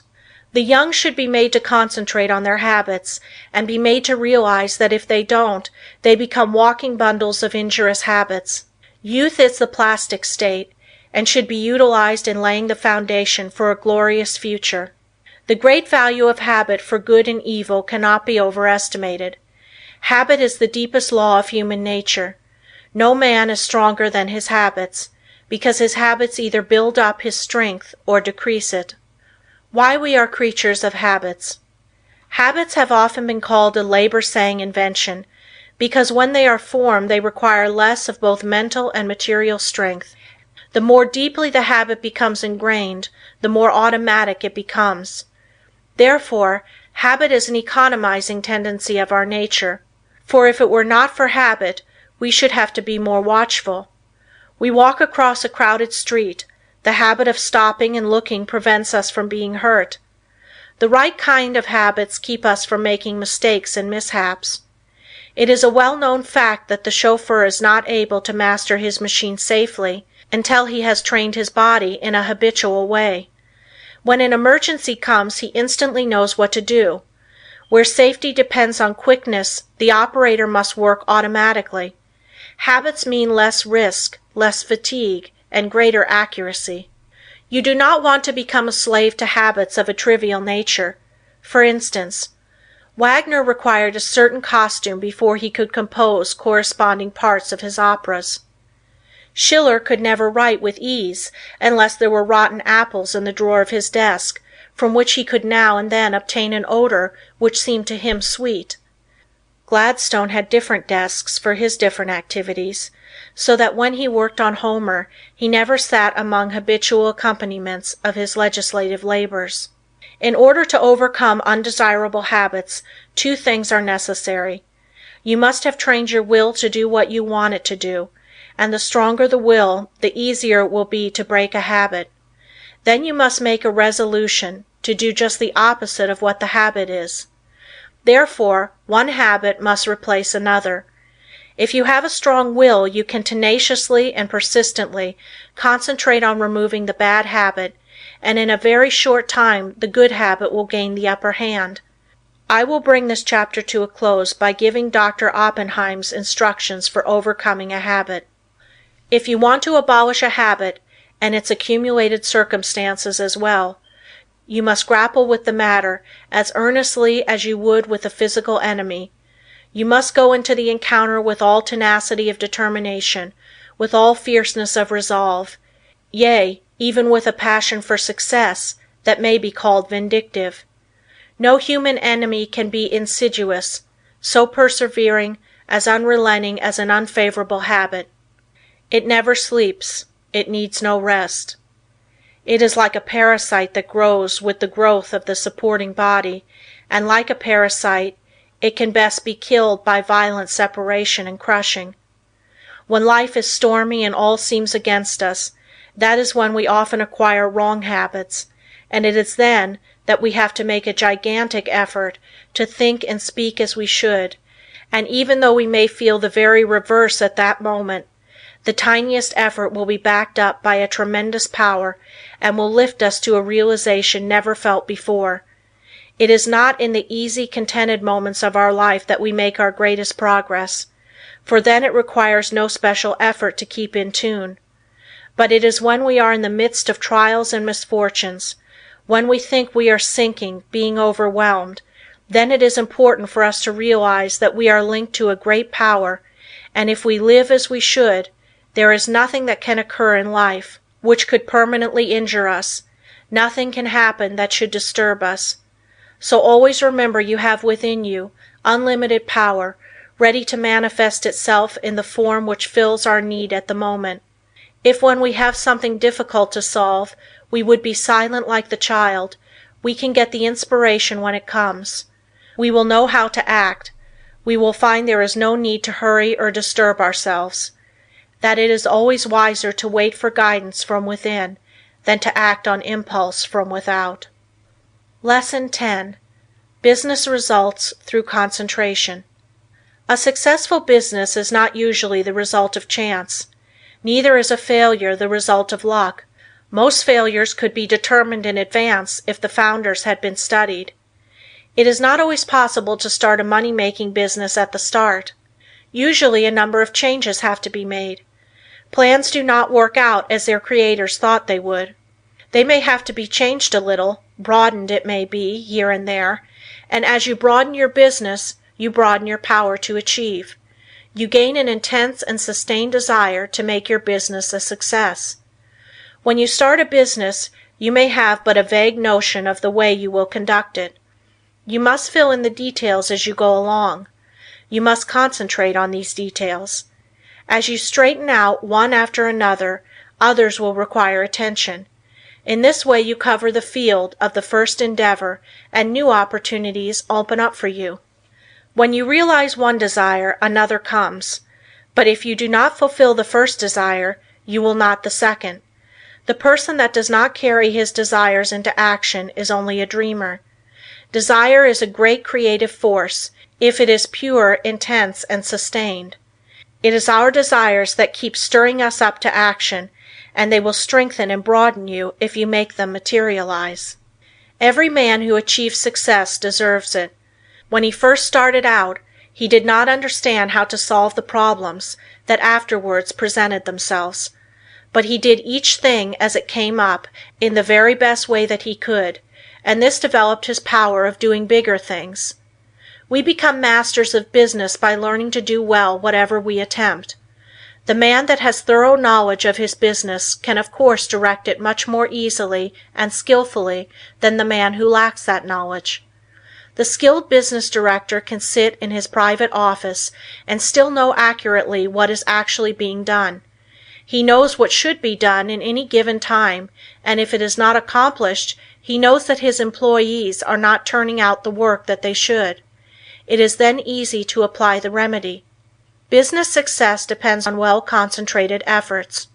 You must use every mental force you can muster. The more these are used, the more they increase. Therefore, the more you accomplish today, the more force you will have at your disposal with which to solve your problems tomorrow. If you are working for someone else today and wish to start in a business for yourself, think over carefully what you would like to do. Then when you have resolved what you want to do, you will be drawn towards it. There is a law that opens the way to the fulfillment of your desires. Of course, back of your desires you must put forward the necessary effort to carry out your purpose. You must use your power to put your desires into force. Once they are created and you keep up your determination to have them fulfilled, you both consciously and unconsciously work toward their materialization. Set your heart on your purpose, concentrate your thought upon it, direct your efforts with all your intelligence, and in due time you will realize your ambition. Feel yourself a success, believe you are a success, and thus put yourself in the attitude that demands recognition, and the thought current draws to you what you need to make you a success. Don't be afraid of big undertakings. Go at them with grit, and pursue methods that you think will accomplish your purpose. You may not at first meet with entire success, but aim so high that if you fall a little short, you will still have accomplished much. What others have done, you can do. You may even do what others have been unable to do. Always keep a strong desire to succeed in your mind. Be in love with your aim and work, and make them, as far as possible, square with the rule of the greatest good to the greatest number, and your life cannot be a failure. The successful business attitude must be cultivated to make the most out of your life, the attitude of expecting great things from both yourself and others. It alone will often cause men to make good, to measure up to the best that is in them. It is not the spasmodic spurts that count on a long journey, but the steady efforts. Spurts fatigue and make it hard for you to continue. Rely on your own opinion. It should be as good as anyone else's. When once you reach a conclusion, abide by it. Let there be no doubt or wavering in your judgment. If you are uncertain about every decision you make, you will be subject to harassing doubts and fears which will render your judgment of little value. The man that decides according to what he thinks right, and who learns from every mistake, acquires a well-balanced mind that gets the best results. He gains the confidence of others. He is known as the man that knows what he wants, and not as the one that is as changeable as the weather. The man of today wants to do business with the man that he can depend upon. Uncertainties in the business world are meeting with more disfavor. Reliable firms want to do business with men of known qualities, with men of firmness, judgment, and reliability. So if you wish to start in business for yourself, your greatest asset, with the single exception of a sound physique, is that of a good reputation. A successful business is not hard to build if we can concentrate all our mental forces upon it. It is the man that is unsettled because he does not know what he wants that goes to the wall. We hear persons say that business is trying on the nerves, but it is the unsettling elements of fret and worry and suspense that are nerve exhausting, and not the business. Executing one's plans may cause fatigue, enjoyment comes with rest. If there has not been any unnatural strain, the recuperative powers replace what energy has been lost. By attending to each day's work properly, you develop the capacity to do a greater work tomorrow. It is this gradual development that makes possible the carrying out of big plans. The man that figures out doing something each hour of the day gets somewhere. At the end of each day you should be a step nearer your aim. Keep the idea in mind that you mean to go forward, that each day must mark an advance, and forward you will go. You do not even have to know the exact direction, so long as you are determined to find the way, but you must not turn back once you have started. Even the brilliant men's conceptions of the possibilities of their mental forces are so limited and below their real worth that they are far more likely to belittle their possibilities than they are to exaggerate them. You don't want to think that an aim is impossible because it has never been realized in the past. Every day someone is doing something that was never done before. We are pushing ahead faster. Formerly it took decades to build up a big business, but today it is only but a matter of years, sometimes of months.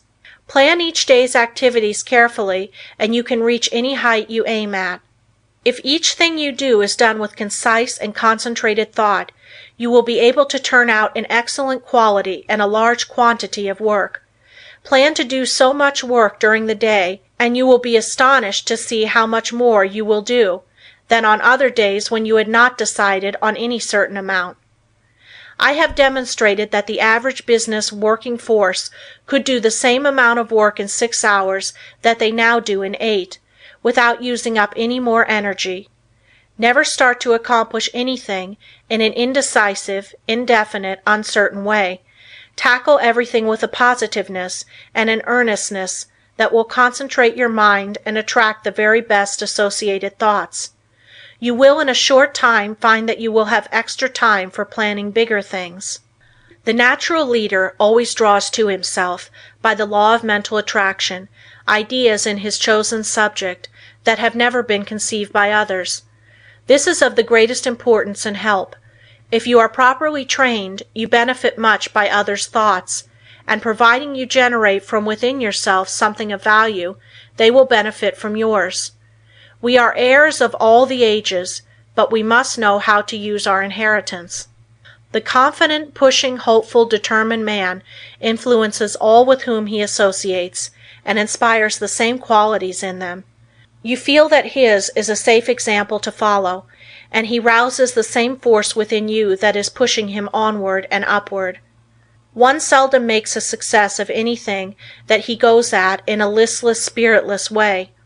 To build up a business you must see it expanding in your mind before it actually takes tangible shape.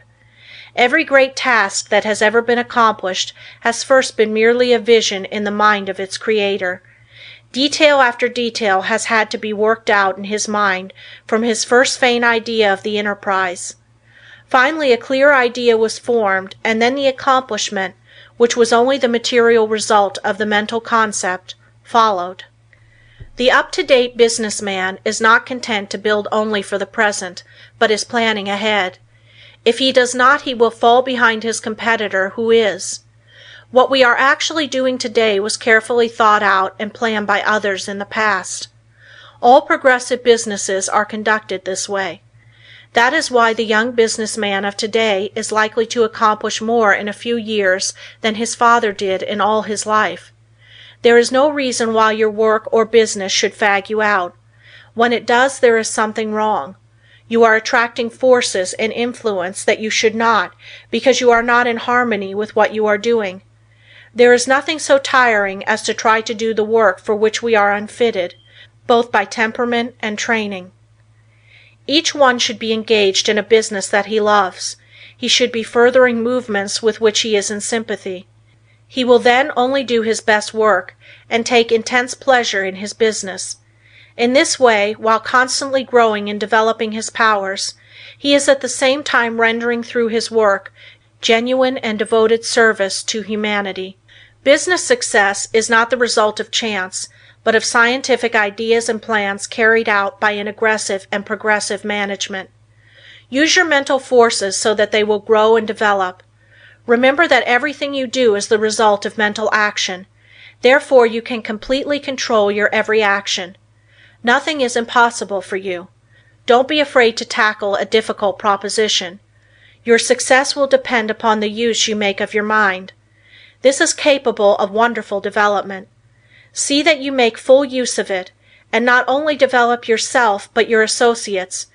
Try to broaden the visions of those with whom you come in contact, and you will broaden your own outlook of life. Are you afraid of responsibilities?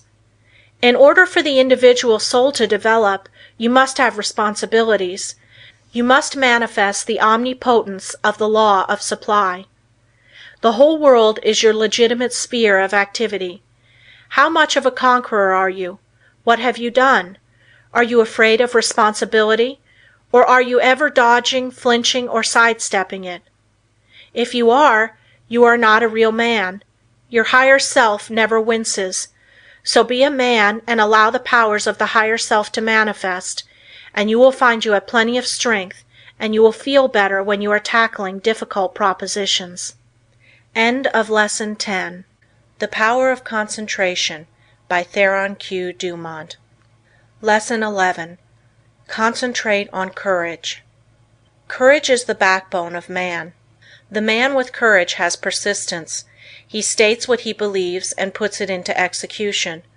The courageous man has confidence.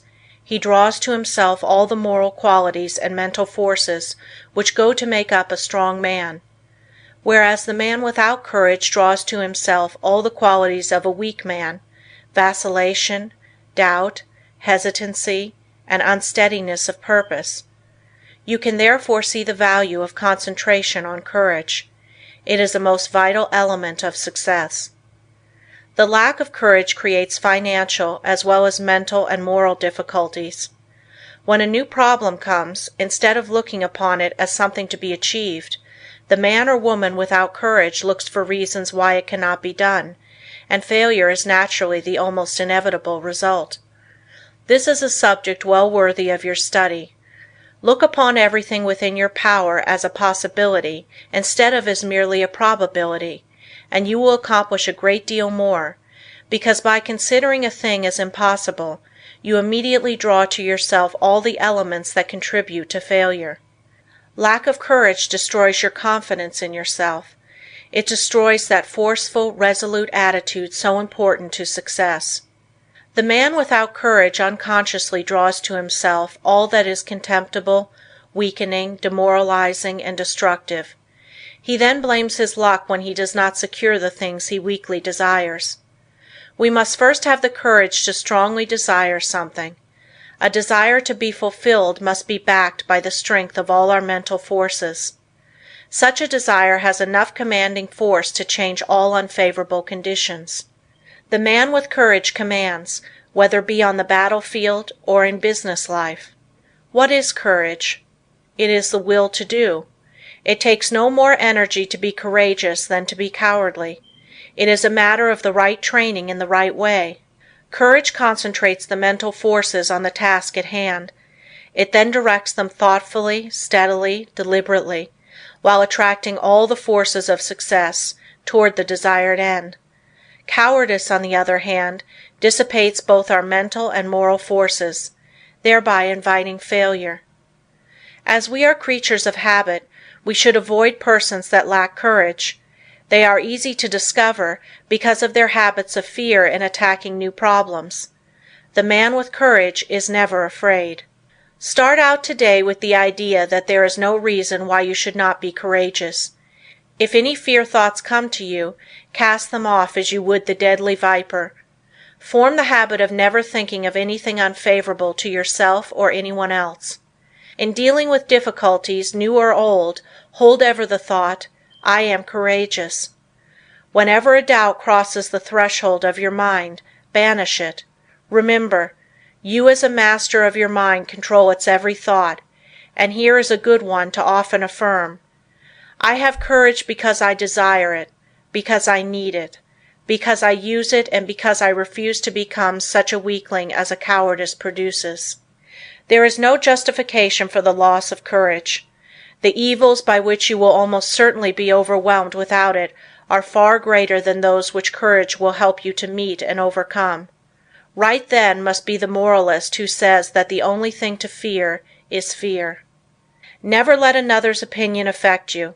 He cannot tell you what you are able to do. He does not know what you can do with your forces. The truth is, you do not know yourself until you have put yourself to the test. Therefore, how can someone else know? Almost all wonderful achievements have been accomplished after it has been thoroughly demonstrated that they were impossibilities. Once we understand the law, all things are possible. If they were impossibilities, we could not conceive them. Just the moment you allow someone to influence you against what you think is right, you lose that confidence in yourself that inspires courage, and carries with it all the forces which courage creates. Just the moment you begin to swerve in your plan, you begin to carry out another's thought and not your own. You become the directed and not the director. You forsake the courage and resolution of your own mind, and you therefore lack the very forces that you need to sustain and carry out your work. Instead of being self-reliant, you become timid, and this invites failure. When you permit yourself to be influenced from your plan by another, you are unable to judge as you should, because you have allowed another's influence to deprive you of your courage and determination, without absorbing any of his in return, so you are in much the same predicament as you would be in if you turned over all your worldly possessions to another without getting value received. Concentrate on just the opposite of fear, want, poverty, sickness, etc. Never doubt your own ability. You have plenty, if you will just use it. A great many men are failures because they doubt their own capacity. Instead of building up strong mental forces which would be of the greatest use to them, their fear thoughts tear them down. Fear paralyzes energy. It keeps us from attracting the forces that go to make up success. Fear is the worst enemy we have. There are few people that really know that they can accomplish much. They desire the full extent of their powers, but alas, it is only occasionally that you find a man that is aware of the great possibilities within him. When you believe with all your mind and heart and soul that you can do something, you thereby develop the courage to steadily and confidently live up to that belief. You have now gone a long way towards accomplishing it. The chances are that there will be obstacles, big and little, in your way, but resolute courage will overcome them, and nothing else will. Strong courage eliminates the injurious and opposing forces by summoning their masters, the yet stronger forces that will serve you. Courage is yours for the asking. All you have to do is to believe in it, claim it, and use it. To succeed in business, believe that it will be successful, assert that it is successful, and work like a beaver to make it so. Difficulties soon melt away before the courageous. One man of courage can fire with his spirit a whole army of men, whether it be military or industrial, because courage, like cowardice, is contagious. The man of courage overcomes the trials and temptations of life. He commands success. He renders sound judgment. He develops personal influence and a forceful character, and often becomes the mentor of the community which he serves. How to overcome depression and melancholia. Both of the former are harmful and make you unhappy. These are states that can be quickly overcome through concentrating more closely on the higher self, for when you do, you cut off the connection with the harmful force currents. You can also drive away moods by simply choosing and fully concentrating on an agreeable subject. Through willpower and thought control, we can accomplish anything we want to do. There is wonderful inherent power within us all, and there is never any sufficient cause for fear except ignorance. Every evil is but the product of ignorance, and every one that possesses the power to think has the power to overcome ignorance and evil. The pain that we suffer from doing evil are but the lessons of experience, and the object of the pain is to make us realize our ignorance. When we become depressed, it is evidence that our thought faculties are combining improperly, and thereby attracting the wrong force currents. All that is necessary to do is to exercise the will and concentrate upon happy subjects. I will only think of subjects worthy of my higher self and its powers. Lesson 12. Concentrate on wealth. It was never intended that man should be poor. When wealth is obtained under the proper conditions, it broadens the life. Everything has its value. Everything has a good use and a bad use. The forces of mind, like wealth, can be directed either for good or evil. A little rest will recreate forces. Too much rest degenerates into laziness and brainless dreaming longings. If you acquire wealth unjustly from others, you are misusing your forces, but if your wealth comes through the right sources, you will be blessed. Through wealth we can do things to uplift ourselves and humanity. Wealth is many persons' goal. It therefore stimulates their endeavor. They long for it in order to dress and live in such a way as to attract friends. Without friends, they would not be so particular of their surroundings. The fact is, the more attractive we make ourselves and our surroundings, the more inspiring are their influences. It is not conducive to proper thought to be surrounded by conditions that are uncongenial and unpleasant. So the first step toward acquiring wealth is to surround yourself with helpful influences. To claim for yourself an environment of culture, place yourself in it and be molded by its influences. Most great men of all ages have been comparatively rich. They have made or inherited money. Without money they could not have accomplished what they did. The man engaged in physical drudgery is not likely to have the same high ideals as the man that can command comparative leisure. Wealth is usually the fruit of achievement. It is not, however, altogether the result of being industrious. Thousands of persons work hard who never grow wealthy. Others with much less effort acquire wealth. Seeing possibilities is another step toward acquiring wealth. A man may be as industrious as he can possibly be, but if he does not use his mental forces, he will be a laborer, to be directed by the man that uses to good advantage his mental forces. No one can become wealthy in an ordinary lifetime by mere savings from earnings. Many scrimp and economize all their lives, but by so doing waste all their vitality and energy. For example, I know a man that used to walk to work. It took him an hour to go and an hour to return. He could have taken a car and gone in 20 minutes. He saved 10 cents a day but wasted an hour and a half. It was not a very profitable investment unless the time spent in physical exercise yielded him large returns in the way of health. The same amount of time spent in concentrated effort to overcome his unfavorable business environment might have firmly planted his feet in the path of prosperity. One of the big mistakes made by many persons of the present generation is that they associate with those who fail to call out or develop the best that is in them. When the social side of life is developed too exclusively, as it often is, and recreation or entertainment becomes the leading motive of a person's life, he acquires habits of extravagance instead of economy, habits of wasting his resources, physical, mental, moral, and spiritual, instead of conserving them. He is, in consequence, lacking in proper motivation. His God-given powers and forces are undeveloped, and he inevitably brings poor judgment to bear upon all the higher relationships of life. While as to his financial fortunes, he is ever the leaner, often a parasite, and always, if opportunity affords, as heavy a consumer as he is a poor producer. It seems a part of the tragedy of life that these persons have to be taught such painful lessons before they can understand the forces and laws that regulate life. Few profit by the mistakes of others. They must experience them for themselves and then apply the knowledge so gained in reconstructing their lives. Any man that has ever amounted to anything has never done a great deal of detail work for long periods at any given time. He needs his time to reflect. He does not do his duties today in the same way as yesterday, but as the result of deliberate and concentrated effort, constantly tries to improve his methods. The other day I attended a lecture on prosperity. I knew the lecturer had been practically broke for 10 years.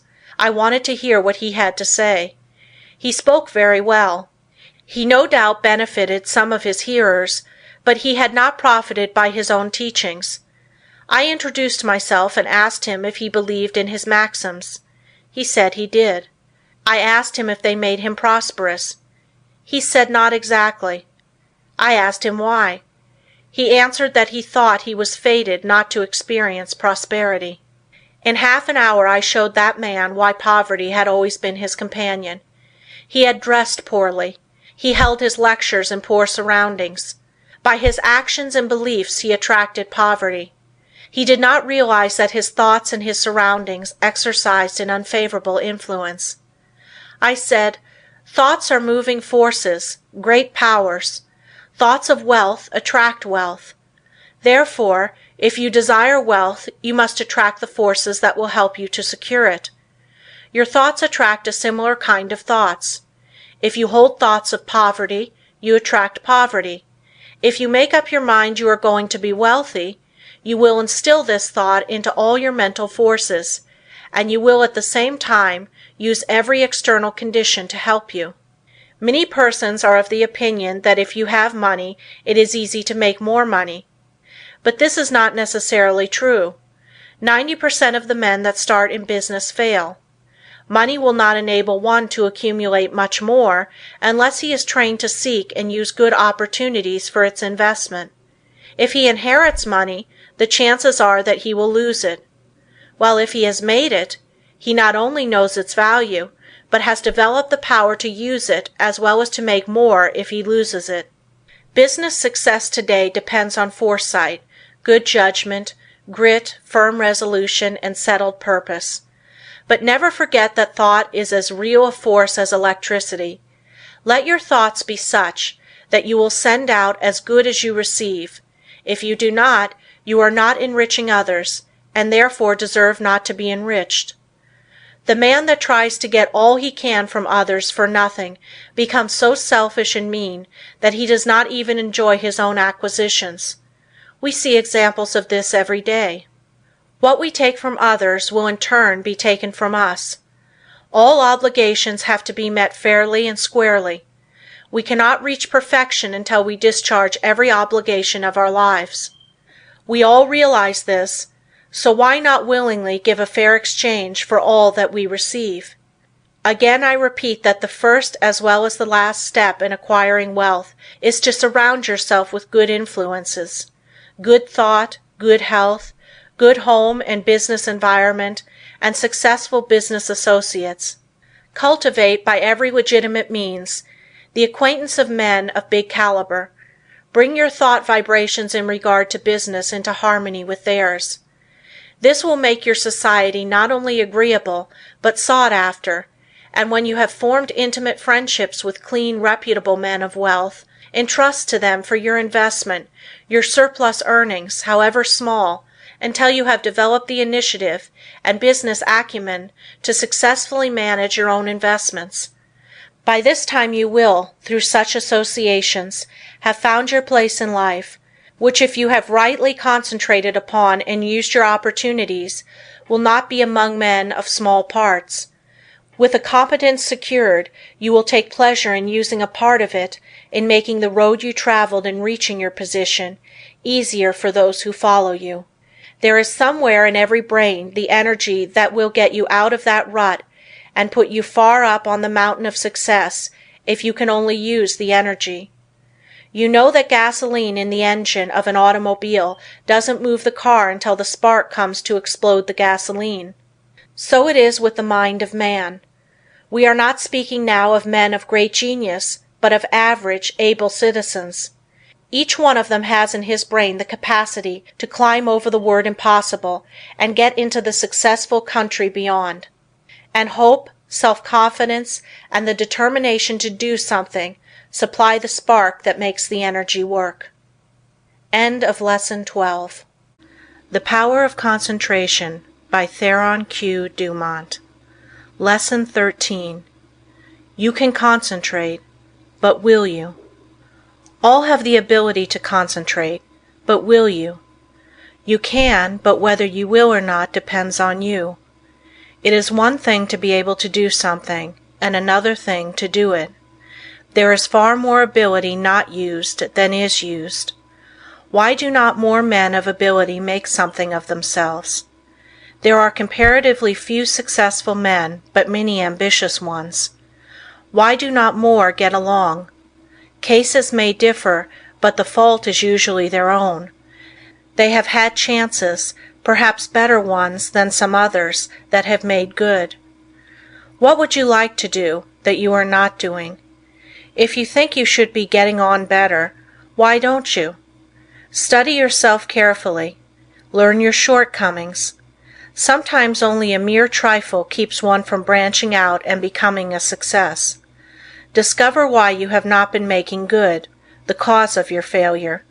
Have you been expecting someone to lead you, or to make a way for you? If you have, concentrate on a new line of thought. There are two things absolutely necessary for success: energy and the will to succeed. Nothing can take the place of either of these. Most of us will not have an easy path to follow, so don't expect to find one. The hard knocks develop our courage and moral stamina.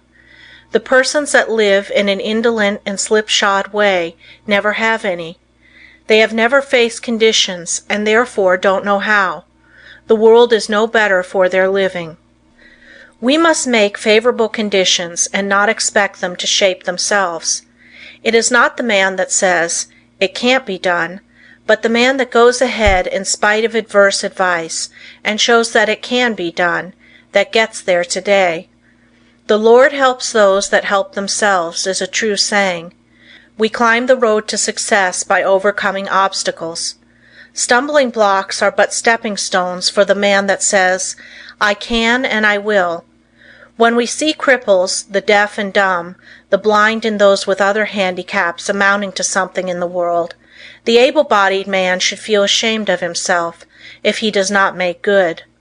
There is nothing that can resist the force of perseverance. The way ahead of all of us is not clear sailing, but all hard passages can be bridged if you just think they can and concentrate on how to do it. But if you think the obstacles are unsurmountable, you will not of course try, and even if you do, it will only be in a half-hearted way, a way that accomplishes nothing. Many men will not begin an undertaking unless they feel sure they will succeed in it. What a mistake! This would be right if we were sure of what we could and could not do. But who knows? There may be an obstruction there now that may not be there next week. There may not be an obstruction there now that will be there next week. The trouble with most persons is that just as soon as they see their way blocked, they lose courage. They forget that usually there is a way around the difficulty. It's up to you to find it. If you tackle something with little effort, when the conditions call for a big effort, you will of course not win. Tackle everything with a feeling that you will utilize all the power within you to make it a success. This is the kind of concentrated effort that succeeds. Most people are beaten before they start. They think they are going to encounter obstacles, and they look for them instead of for means to overcome them. The result is that they increase their obstacles instead of diminishing them. Have you ever undertaken something that you thought would be hard, but afterwards found it to be easy? That is the way a great many times. The things that look difficult in advance turn out to be easy of conquest when once encountered. So start out on your journey with the idea that the road is going to be clear for you, and that if it is not, you will clear the way. All men that have amounted to something have cleared their way, and they did not have the assistance that you will have today. The one great keynote of success is to do whatever you have decided on. Don't be turned from your path, but resolve that you are going to accomplish what you set out to do. Don't be frightened at a few rebuffs, for they cannot stop the man that is determined, the man that knows in his heart that success is only brought by tremendous resolution, by concentrated and wholehearted effort. He who has a firm will, says Goethe, molds the world to himself. People do not lack strength, says Victor Hugo. They lack will. It is not so much skill that wins victories as it is activity and great determination. There is no such thing as failure for the man that does his best. No matter what you may be working at the present time, don't let this make you lose courage. The tides are continually changing, and tomorrow or some other day they will turn to your advantage if you are a willing and are an ambitious worker. There is nothing that develops you and increases your courage like work. If it were not for work, how monotonous life would at last become. So I say to the man that wants to advance, don't look upon your present position as your permanent one. Keep your eyes open, and add those qualities to your makeup that will assist you when your opportunity comes. Be ever alert and on the watch for opportunities. Remember, we attract what we set our minds on. If we look for opportunities, we will find them. If you are the man you should be, someone is looking for you to fill a responsible position. So when he finds you, don't let your attention wander. Give it all to him. Show that you can concentrate your powers, that you have the makeup of a real man. Show no signs of fear, uncertainty, or doubt. The man that is sure of himself is bound to get to the front. No circumstances can prevent him. Lesson 14. The art of concentrating by means of practical exercises. Select some thought and see how long you can hold your mind on it. It is well to have a clock at first and keep track of the time. If you decide to think about health, you can get a great deal of good from your thinking besides developing concentration. Think of health as being the greatest blessing there is in the world. Don't let any other thought drift in. Just the moment one starts to obtrude, make it get out. Make it a daily habit of concentrating on this thought for, say, 10 minutes. Practice until you can hold it to the exclusion of everything else. You will find it of the greatest value to centralize your thoughts on health. Regardless of your present condition, see yourself as you would like to be and be blind to everything else. You will find it hard at first to forget your ailments, if you have any, but after a short while you can shut out these negative thoughts and see yourself as you want to be. Each time you concentrate, you form a more perfect image of health, and as you come into its realization, you become healthy, strong, and wholesome. I want to impress upon your mind that the habit of forming mental images is of the greatest value. It has always been used by successful men of all ages, but few realize its full importance. Do you know that you are continually acting according to the images you form? If you allow yourself to mold negative images, you unconsciously build a negative disposition. You will think of poverty, weakness, disease, fear, etc. Just as surely as you think of these, will your objective life express itself in a like way. Just what we think, we will manifest in the external world. In deep concentration, you become linked with the great creative spirit of the universe, and the creative energy then flows through you, vitalizing your creations into form. In deep concentration, your mind becomes attuned with the infinite and registers the cosmic intelligence and receives its messages. You become so full of the cosmic energy that you are literally flooded with divine power. This is a most desired state. It is then we realize the advantages of being connected with the supra-consciousness. The supra-consciousness registers the higher cosmic vibrations. It is often referred to as the wireless station, the message recorded coming from the universal mind. There are very few that reach this stage of concentration. Very few even know that it is possible.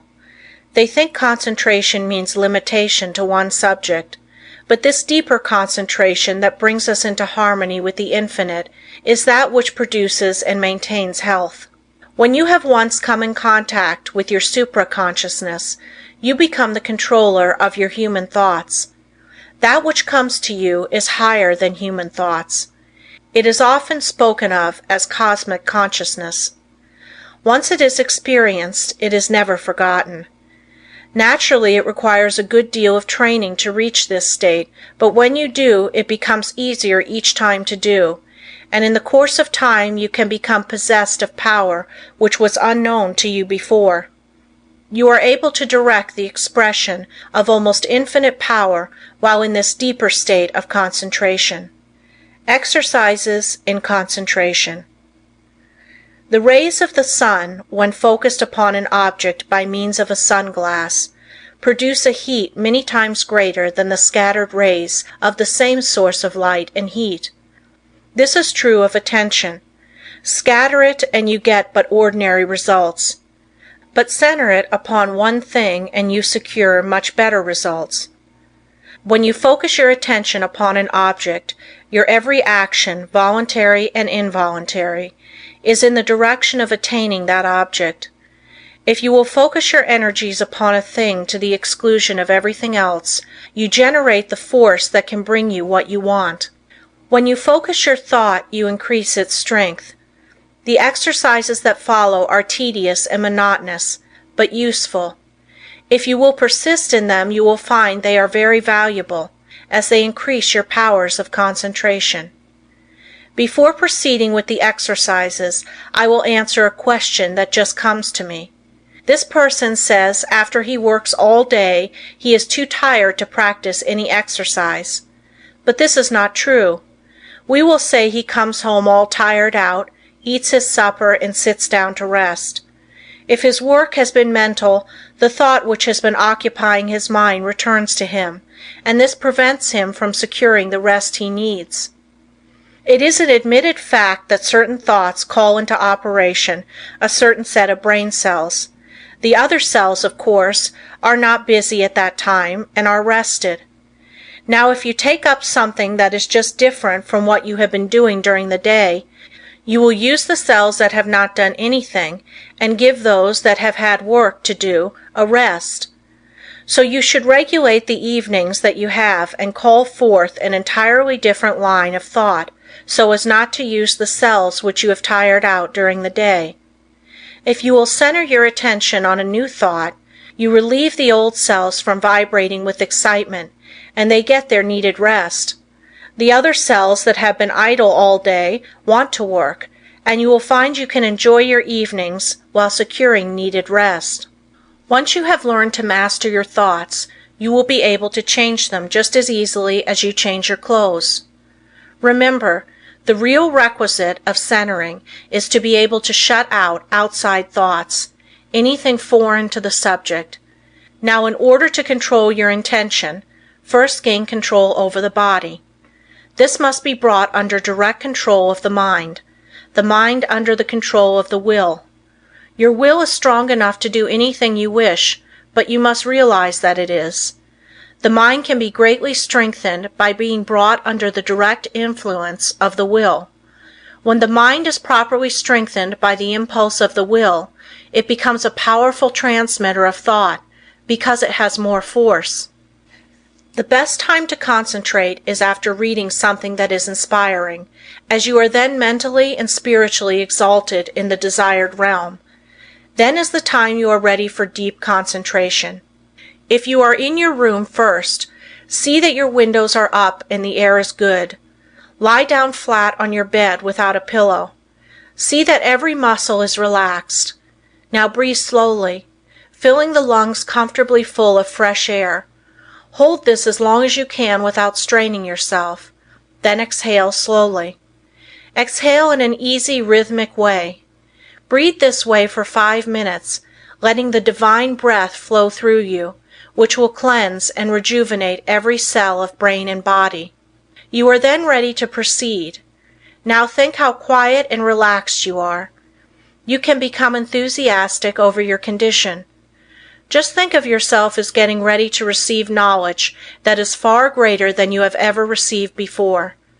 Now relax and let the Spirit work in and through you and assist you to accomplish what you wish. Don't let any doubts or fears enter. Just feel that what you wish is going to manifest. Just feel it already has. In reality, it has. For just the minute you wish a thing to be done, it manifests in the thought world. Whenever you concentrate, just believe it is a success. Keep up this feeling and allow nothing to interfere, and soon you will find you have become the master of concentration. You will find that this practice will be of wonderful value to you, and that rapidly you will be learning to accomplish anything that you undertake. It will be necessary to first train the body to obey the commands of the mind. I want you to gain control over your muscular movements. The following exercise is especially good in assisting you to acquire perfect control of the muscles. Exercise 1. Sit in a comfortable chair and see how still you can keep. This is not as easy as it seems.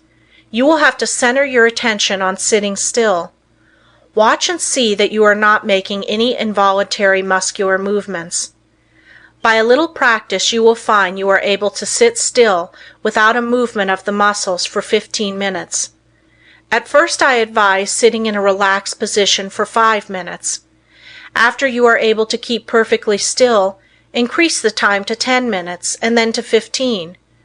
This is as long as it is necessary, but never strain yourself to keep still. You must be relaxed completely. You will find this habit of relaxing is very good. Exercise 2. Sit in a chair with your head up and your chin out, shoulders back. Raise your right arm until it is on the level with your shoulder, pointing to your right. Look around with head only, and fix your gaze on your fingers, and keep the arm perfectly still for 1 minute. Do the same exercise with left arm. When you are able to keep the arm perfectly steady, increase the time, until you are able to do this 5 minutes with each arm. Turn the palm of the hand downward when it is outstretched, as this is the easiest position. If you will keep your eyes fixed on the tips of your fingers, you will be able to tell if you are keeping your arm perfectly still. Exercise 3. Fill a small glass of water and grasp it by the fingers. Put the arm directly in front of you. Now fix the eyes upon the glass and try to keep the arm so steady that no movement will be noticeable. Do this first for 1 moment and then increase it to 5. Do the exercise with first one arm and then the other. Exercise 4. Watch yourself during the day and see that your muscles do not become tense or strained. See how easy and relaxed you can keep yourself. See how poised you can be at all times. Cultivate a self-poised manner instead of a nervous, strained appearance. This mental feeling will improve your carriage and demeanor. Stop all useless gestures and movements of the body. These mean that you have not proper control over your body. After you have acquired this control, notice how ill at ease people are that they have not gained this control. I have just been sizing up a salesman that has just left me. Part of his body kept moving all the time. I just felt like saying to him, "Do you know how much better appearance you would make if you would just learn to speak with your voice instead of trying to express what you say with your whole body? Just watch those that interview you and see how they lack poise." Get rid of any habit you have of twitching or jerking any part of your body. You will find you make many involuntary movements. You can quickly stop any of these by merely centering your attention on the thought, "I will not." If you are in the habit of letting noises upset you, just exercise control. When the door slams or something falls, etc., Just think of these as exercises in self-control. You will find many exercises like this in your daily routine. The purpose of the above exercises is to gain control over the involuntary muscular movement, making your actions entirely voluntary. The following exercises are arranged to bring your voluntary muscles under the control of the will, so that your mental forces may control your muscular movements. Exercise 5. Move your chair up to a table, placing your hands upon it, clenching the fists, keeping the back of the hand on the table and the thumb doubled over the fingers. Now fix your gaze upon the fist for a while, then gradually extend the thumb, keeping your whole attention fixed upon the act, just as if it was a matter of great importance. Then gradually extend your first finger, then your second, and so on, until you open the rest. Then reverse the process, closing first, the last one opened, and then the rest, and finally you will have the fist again in the original position, with the thumb closed over the finger. Do this exercise with the left hand. Keep up this exercise first with one hand, and then the other, until you have done it 5 times with each hand. In a few days you can increase it to 10 times. The chances are that the above exercises will at first make you tired, but it is important for you to practice these monotonous exercises so you can train your attention. It also gives you control over your muscular movement. The attention, of course, must be kept closely on each movement of the hand. If it is not, you will of course lose the value of the exercise. Exercise 6. Put the right hand on knee, both fingers and thumb closed, except the first finger, which points out in front of you. Then move the finger slowly from side to side, keeping the attention fixed upon the end of the finger. You can make up a variety of exercises like these. It is good training to plan out different ones. The main point you should keep in mind is that the exercise should be simple and that the attention should be firmly fixed upon the moving part of the body. You will find your attention will not want to be controlled and will try to drift to something more interesting. This is just where these exercises are of value, and you must control your attention and see it is held in the right place and does not wander away. You may think these exercises very simple and of no value, but I promise you in a short time you will notice that you have a much better control over your muscular movements, carriage and demure, and that you will find that you have greatly improved your power of attention and can center your thoughts on what you do, which of course will be very valuable.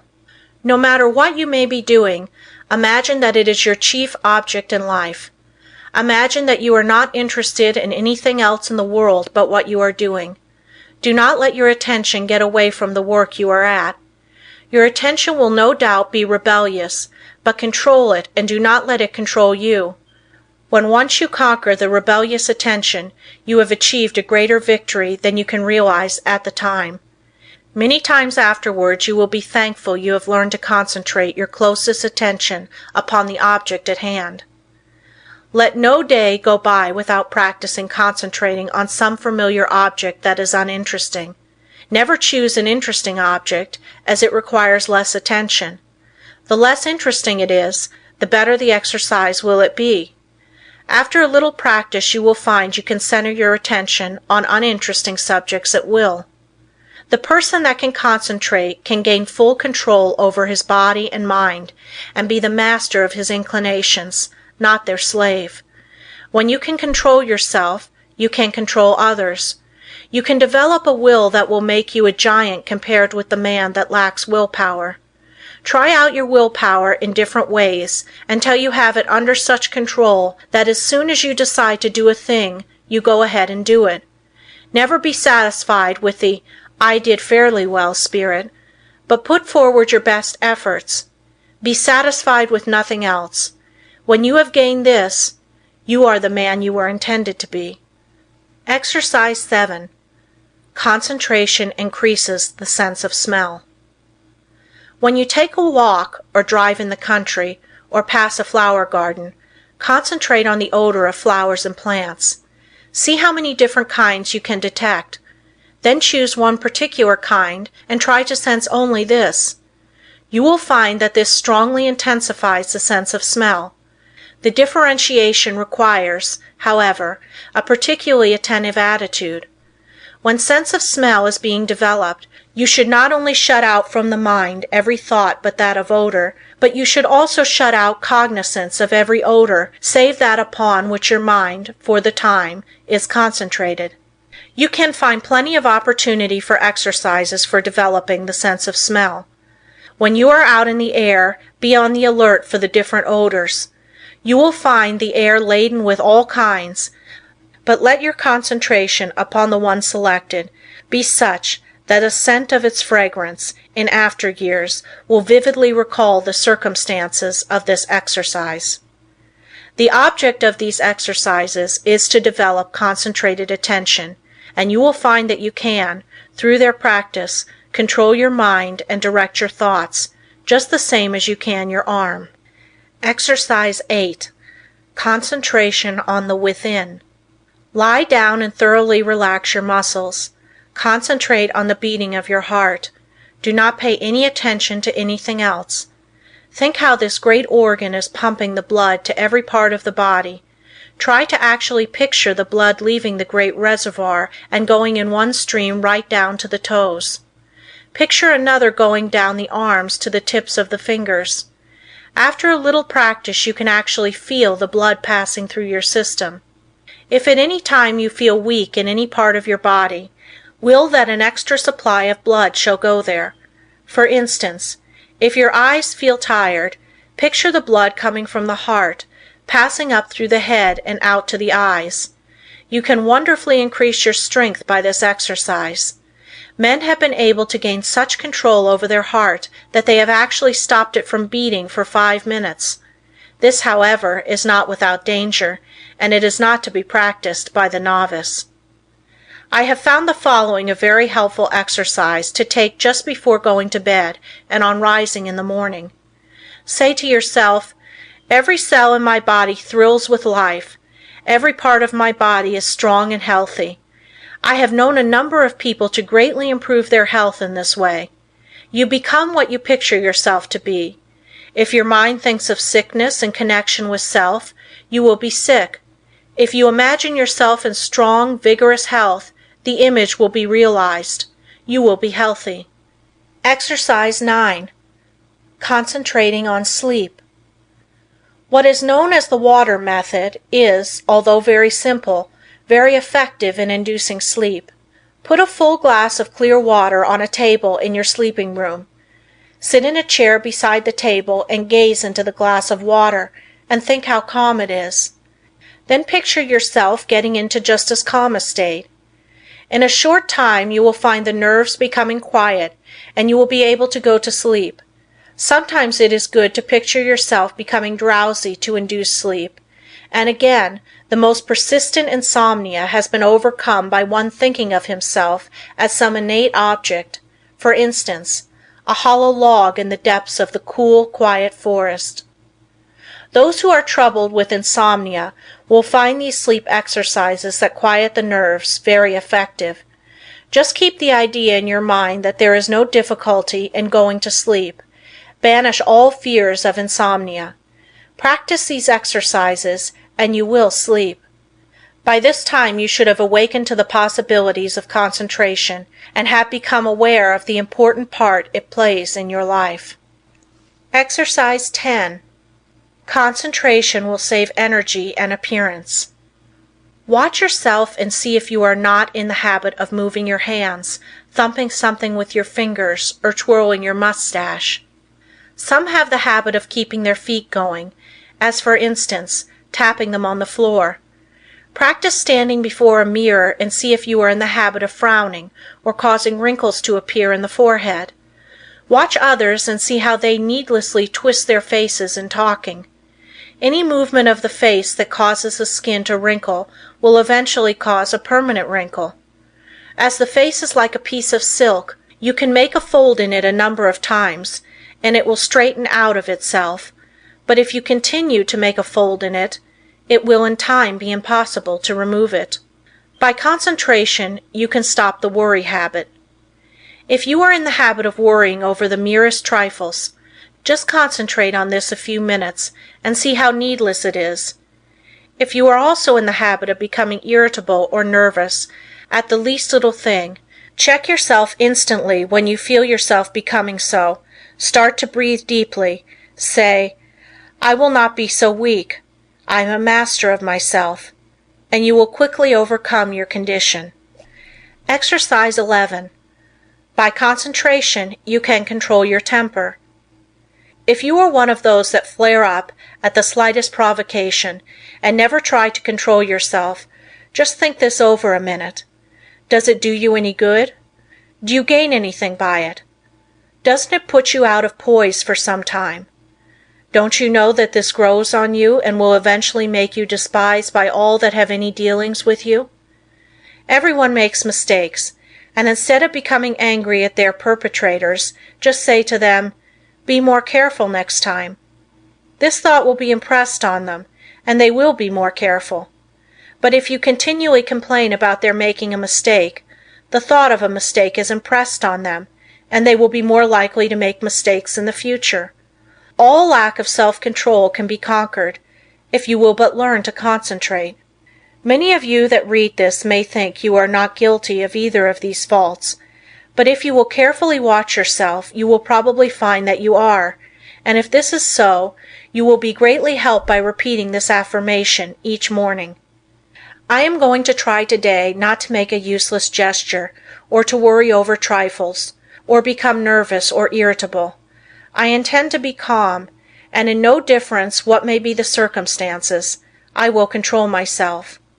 Henceforth, I resolve to be free from all signs that show lack of self-control. At night, quickly review your actions during the day and see how fully you realized your aim. At first you will, of course, have to plead guilty of violation a few times, but keep on, and you will soon find that you can live up to your ideal. After you have once gained self-control, however, don't relinquish it. For some time it will still be necessary to repeat the affirmation in the morning and square your conduct with it in the evening. Keep up the good work until at last the habit of self-control is so firmly fixed that you could not break it even though you tried. I have had many persons tell me that this affirmation and daily review made a wonderful difference in their lives. You too will notice a difference if you live up to these instructions. Exercise 12. Practice talking before a glass. Make 2 marks on your mirror on a level with your eyes, and think of them as 2 human eyes looking into yours. Your eyes will probably blink a little at first. Do not move your head, but stand erect. Concentrate all your thoughts on keeping your head perfectly still. Do not let another thought come into your mind. Then, still keeping the head, eyes, and body still, think that you look like a reliable man or woman should, like a person that anyone would have confidence in. Do not let your appearance be such as to justify the remark, "I don't like his appearance. I don't believe he can be trusted." While standing before the mirror, practice deep breathing. See that there is plenty of fresh air in the room and that you are literally feasting on it. You will find that, as it permeates every cell, your timidity will disappear. It has been replaced by a sense of peace and power.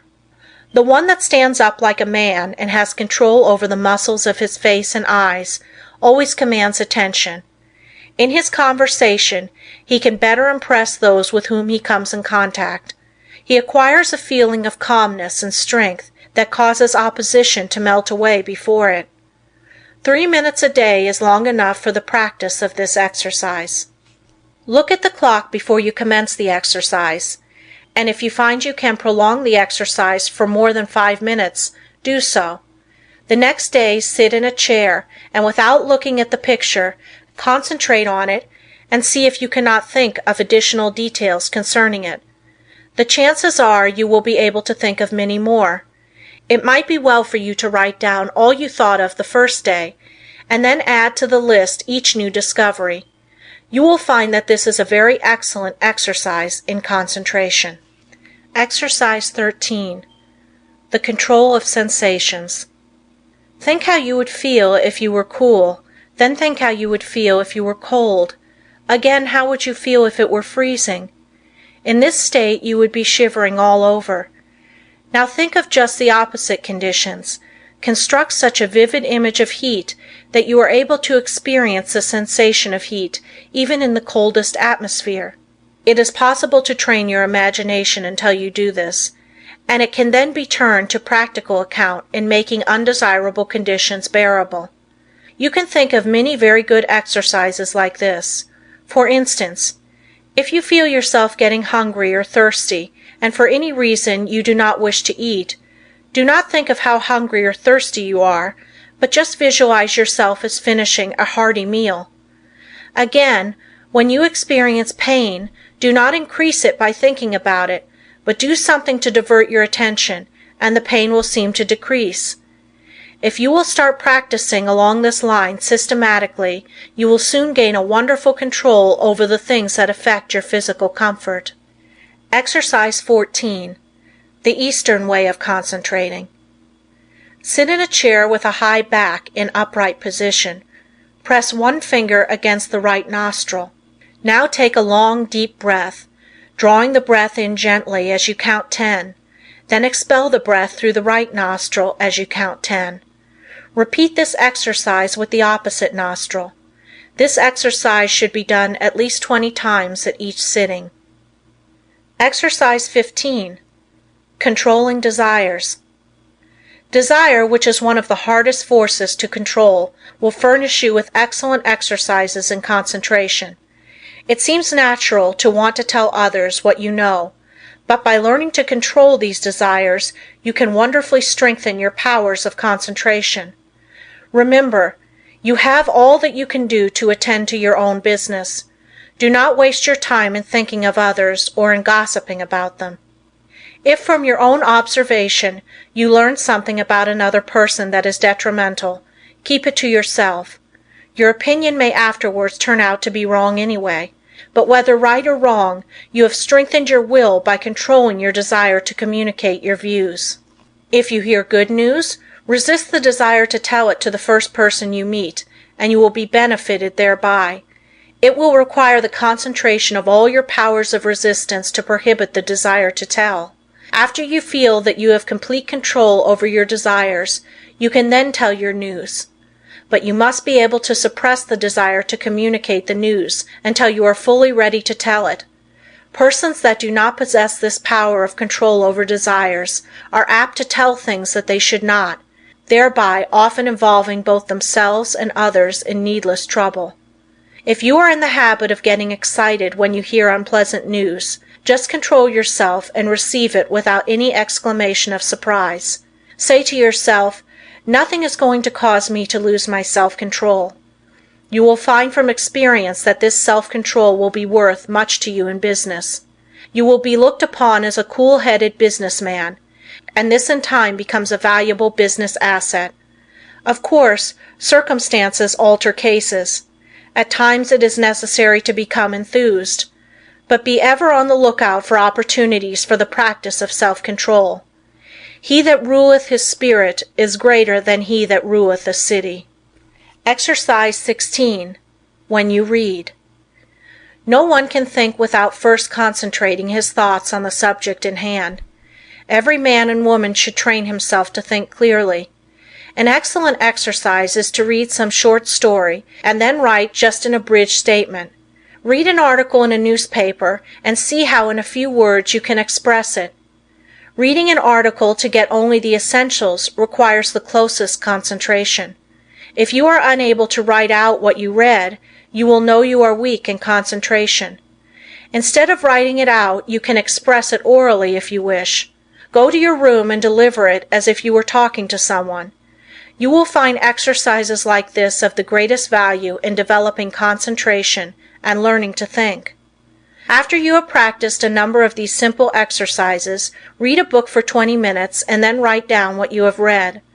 The chances are that first you will not remember very many details, but with a little practice you will be able to write a very good account of what you have read. The closer the concentration, the more accurate the account will be. It is a good idea when time is limited to read only a short sentence and then try to write it down word for word. When you are able to do this, read 2 or more sentences and treat similarly. The practice will produce very good results if you keep it up until the habit is fixed.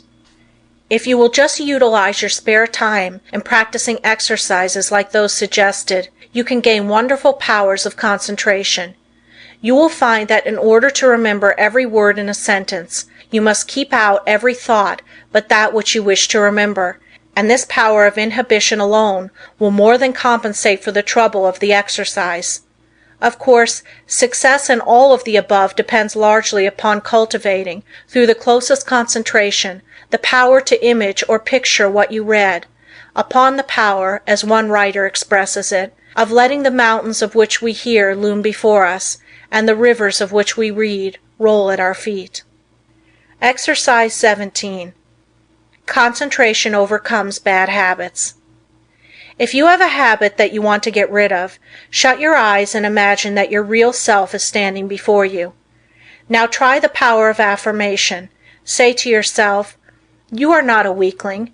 You can stop this habit if you want to. This habit is bad and you want to break it." Just imagine that you are someone else giving this advice. This is a very valuable practice. You, in time, see yourself as others see you. The habit loses its power over you and you are free. If you will just form the mental image of controlling yourself as another person might, you will take a delight in breaking bad habits. I have known a number of men to break themselves of drinking in this way. Exercise 18. Watch concentration. Sit in a chair and place a clock with the second hand on the table.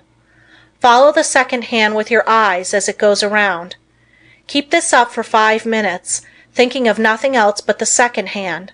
This is a very good exercise when you only have a few minutes to spare, if you are able to keep every other thought in the stream of consciousness subordinate to it. As there is little that is particularly interesting about the second hand, it is hard to do this, but in the extra effort of willpower required to make it successful lies its value. Always try to keep as still as possible during these exercises. In this way you gain control over nerves, and this quieting effect is very good for them. Exercise 19. Faith concentration. A belief in the power to concentrate is of course very important. I purposely did not put this exercise in the beginning where it naturally belongs, because I wanted you to know that you could learn to concentrate. If you have practiced the above exercises, you have now developed this concentration power to a considerable extent, and therefore you have faith in the power of concentration, but you can still become a much stronger believer in it. We will say that you have some desire or wish you want fulfilled, or that you need some special advice. You first clearly picture what is wanted, and then you concentrate on getting it. Have absolute faith that your desires will be realized. Believe that it will, according to your belief, be fulfilled. Never at this time attempt to analyze the belief. You don't care anything about the whys and wherefores.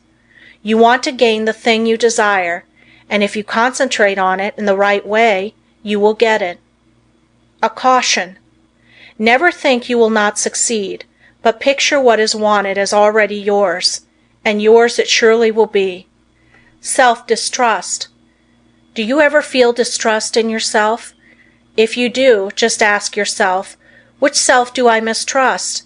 Then say, my higher self cannot be affected. Then think of the wonderful powers of the higher self. There is a way to overcome all difficulties, and it is a delight for the human soul to do so.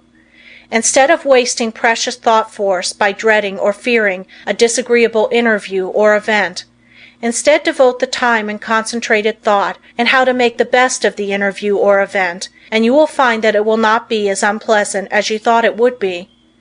Most of our troubles are but imaginary, and it is the mental habit of so dreading them that really acts as a magnet in attracting those that really do come. Your evil circumstances are created or attracted by your own negative fears and wrong thoughts, and are a means of teaching you to triumph over all evils, by discovering that which is inherent within yourself. You will find it helpful in overcoming self-distrust to stop and think, why are you concentrating your forces? And by so doing, you become more closely attached to the higher self, which never distrusts. End of Lesson 14. The Power of Concentration by Theron Q. Dumont, Lessons 15 and 16. Read by Andrea Fiore. A man forgets because he does not concentrate his mind on his purpose, especially at the moment he conceives it. We remember only that which makes a deep impression. Hence we must first deepen our impressions by associating in our minds certain ideas that are related to them. We will say a wife gives her husband a letter to mail. He does not think about it, but automatically puts it in his pocket and forgets all about it. When the letter was given to him, had he said to himself, "I will mail this letter. The box is at the next corner, and when I pass it, I must drop this letter," it would have enabled him to recall the letter the instant he reached the mailbox. The same rule holds good in regard to more important things. For example, if you are instructed to drop in and see Mr. Smith while out to luncheon today, you will not forget it. If at the same moment the instruction is given, you say to yourself something similar to the following: "When I get to the corner of blank street, on my way to luncheon, I shall turn to the right and call on Mr. Smith." In this way the impression is made, the connection established, and the sight of the associated object recalls the errand. The important thing to do is to deepen the impression at the very moment it enters your mind. This is made possible not only by concentrating the mind upon the idea itself, but by surrounding it with all possible association of ideas, so that each one will reinforce the others. The mind is governed by laws of association, such as the law that ideas which enter the mind at the same time emerge at the same time, one assisting in recalling the others. The reason why people cannot remember what they want to is that they have not concentrated their minds sufficiently on their purpose at the moment when it was formed. You can train yourself to remember in this way by the concentration of the attention on your purpose, in accordance with the laws of association. When once you form this habit, the attention is easily centered and the memory easily trained. Then your memory, instead of failing you at crucial moments, becomes a valuable asset in your everyday work. Exercise in memory concentration. Select some picture, put it on a table, and then look at it for 2 minutes. Concentrate your attention on this picture, observe every detail, then shut your eyes and see how much you can recall about it. Think of what the picture represents, whether it is a good subject, whether it looks natural. Think of objects in foreground, middle ground, background, of details of color and form. Now open your eyes and hold yourself rigidly to the correction of each and every mistake. Close your eyes again and notice how much more accurate your picture is. Practice until your mental image corresponds in every particular to the original. Nature is a wonderful instructor. But there are very few who realize that when we get in touch with nature, we discover ourselves. That by listening to her voice, with that curious inner sense of ours, we learn the oneness of life and wake up to our own latent powers. Few realize that the simple act of listening and concentrating is our best interior power, for it brings us into close contact with the highest, just as our other senses bring us into touch with the coarser side of human nature. The closer we live to nature, the more developed is this sense. So-called civilization has overdeveloped our other senses at the expense of this one.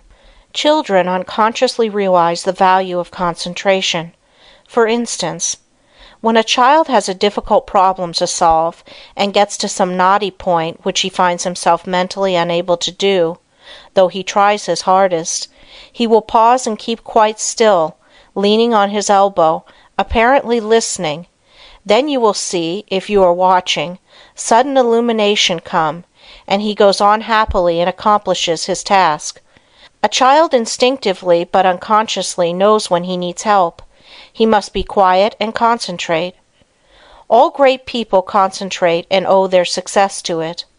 A doctor thinks over the symptoms of his patient, waits, listens for the inspiration, though quite unconscious perhaps of doing so. The one who diagnoses in this way seldom makes mistakes. An author thinks his plot, holds it in his mind, and then waits, and illumination comes. If you want to be able to solve difficult problems, you must learn to do the same. Lesson 16. How concentrating can fulfill your desire. It is a spiritual law that the desire to do necessarily implies the ability to do. You have all read of Aladdin's lamp, which accomplished such wonderful things.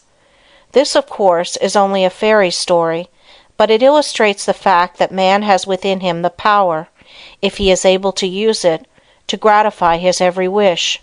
If you are unable to satisfy your deepest longings, it is time you learn how to use your God-given powers. You will soon be conscious that you have latent powers within capable, when once developed, of revealing to you priceless knowledge and unlimited possibilities of success. Man should have plenty of everything, and not merely substance to live on as so many have. All natural disease can be realized. It would be wrong for the infinite to create wants that could not be supplied. Man's very soul is in his power to think, and it therefore is the essence of all created things. Every instinct of man leads to thought, and in every thought there is great possibility, because true thought development, when allied to those mysterious powers that perhaps transcend it, has been the cause of all the world's true progress. In the silence we become conscious of that something which transcends thought, and which uses thought as a medium for expression. Many have glimpses of that something, but few ever reach the state where the mind is steady enough to fathom these depths. Silent, concentrated thought is more potent than spoken words, for speech distracts from the focusing power of the mind by drawing more and more attention to the without. Man must learn more and more to depend on himself, to seek more for the infinite within. It is from this source alone that he ever gains the power to solve his practical difficulties. No one should give up when there is always the resources of infinity.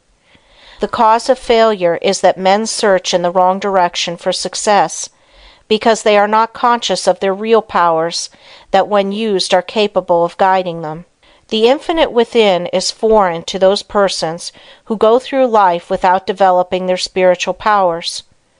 But the infinite helps only he who helps himself. There is no such thing as a special providence. Man will not receive help from the infinite except to the extent that he believes and hopes and prays for help from this great source. Concentrate on what you want and get it. The weakling is controlled by conditions. The strong man controls his conditions. You can be either the conqueror or the conquered. By the law of concentration you can achieve your heart's desire.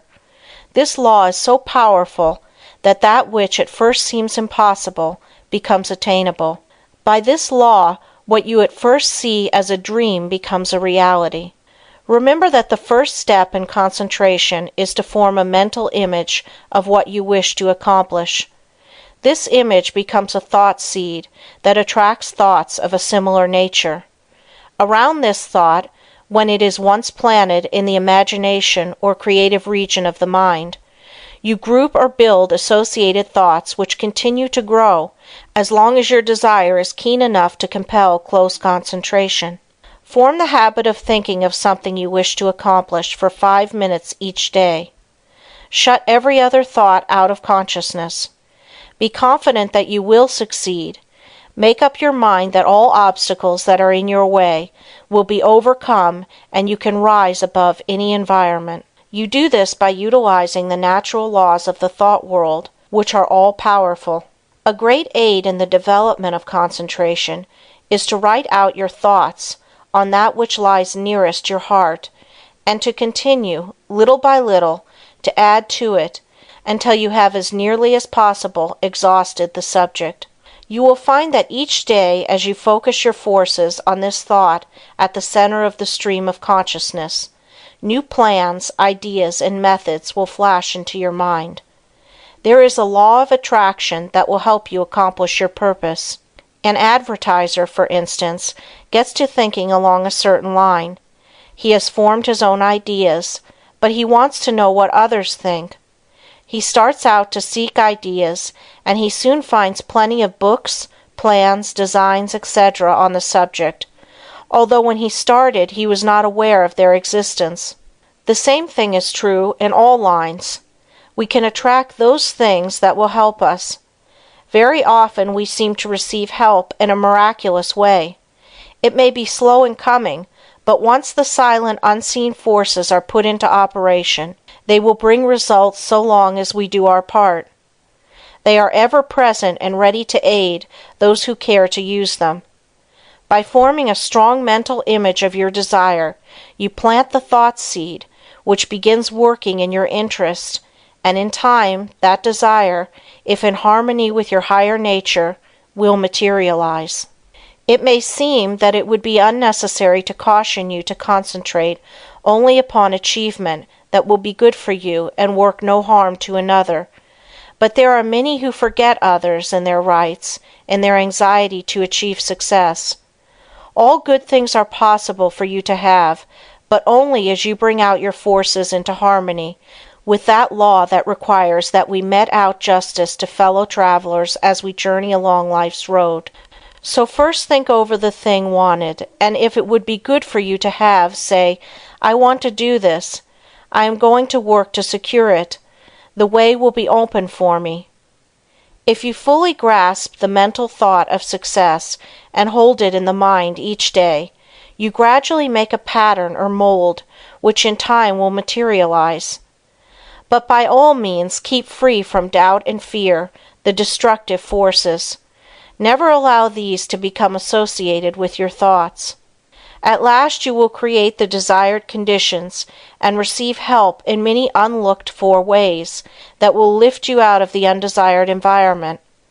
Life will then seem very different to you, for you will have found happiness through awakening within yourself the power to become the master of circumstances instead of their slave. To the beginner in this line of thought, some of the things stated in this book may sound strange, even absurd, but instead of condemning them, give them a trial. You will find they work out. The inventor has to work out his idea mentally before he produces it materially. The architect first sees the mental picture of the house he is to plan, and from this works out the one we see. Every object, every enterprise, must first be mentally created. I know a man that started in business with 13 cents and not $1's worth of credit. In 10 years he has built up a large and profitable business.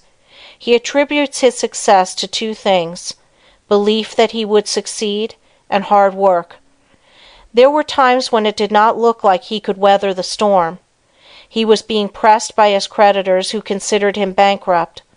They would have taken 50 cents on the dollar for his notes and considered themselves lucky. But by keeping up a bold front, he got an extension of time when needed. When absolutely necessary for him to raise a certain sum at a certain time, he always did it. When he had heavy bills to meet, he would make up his mind that certain people that owed him would pay by a certain date, and they always did. Sometimes he would not receive their check until the last mail of the day of the extension, and I have known him to send out a check with the prospect of receiving a check from one of his customers the following day.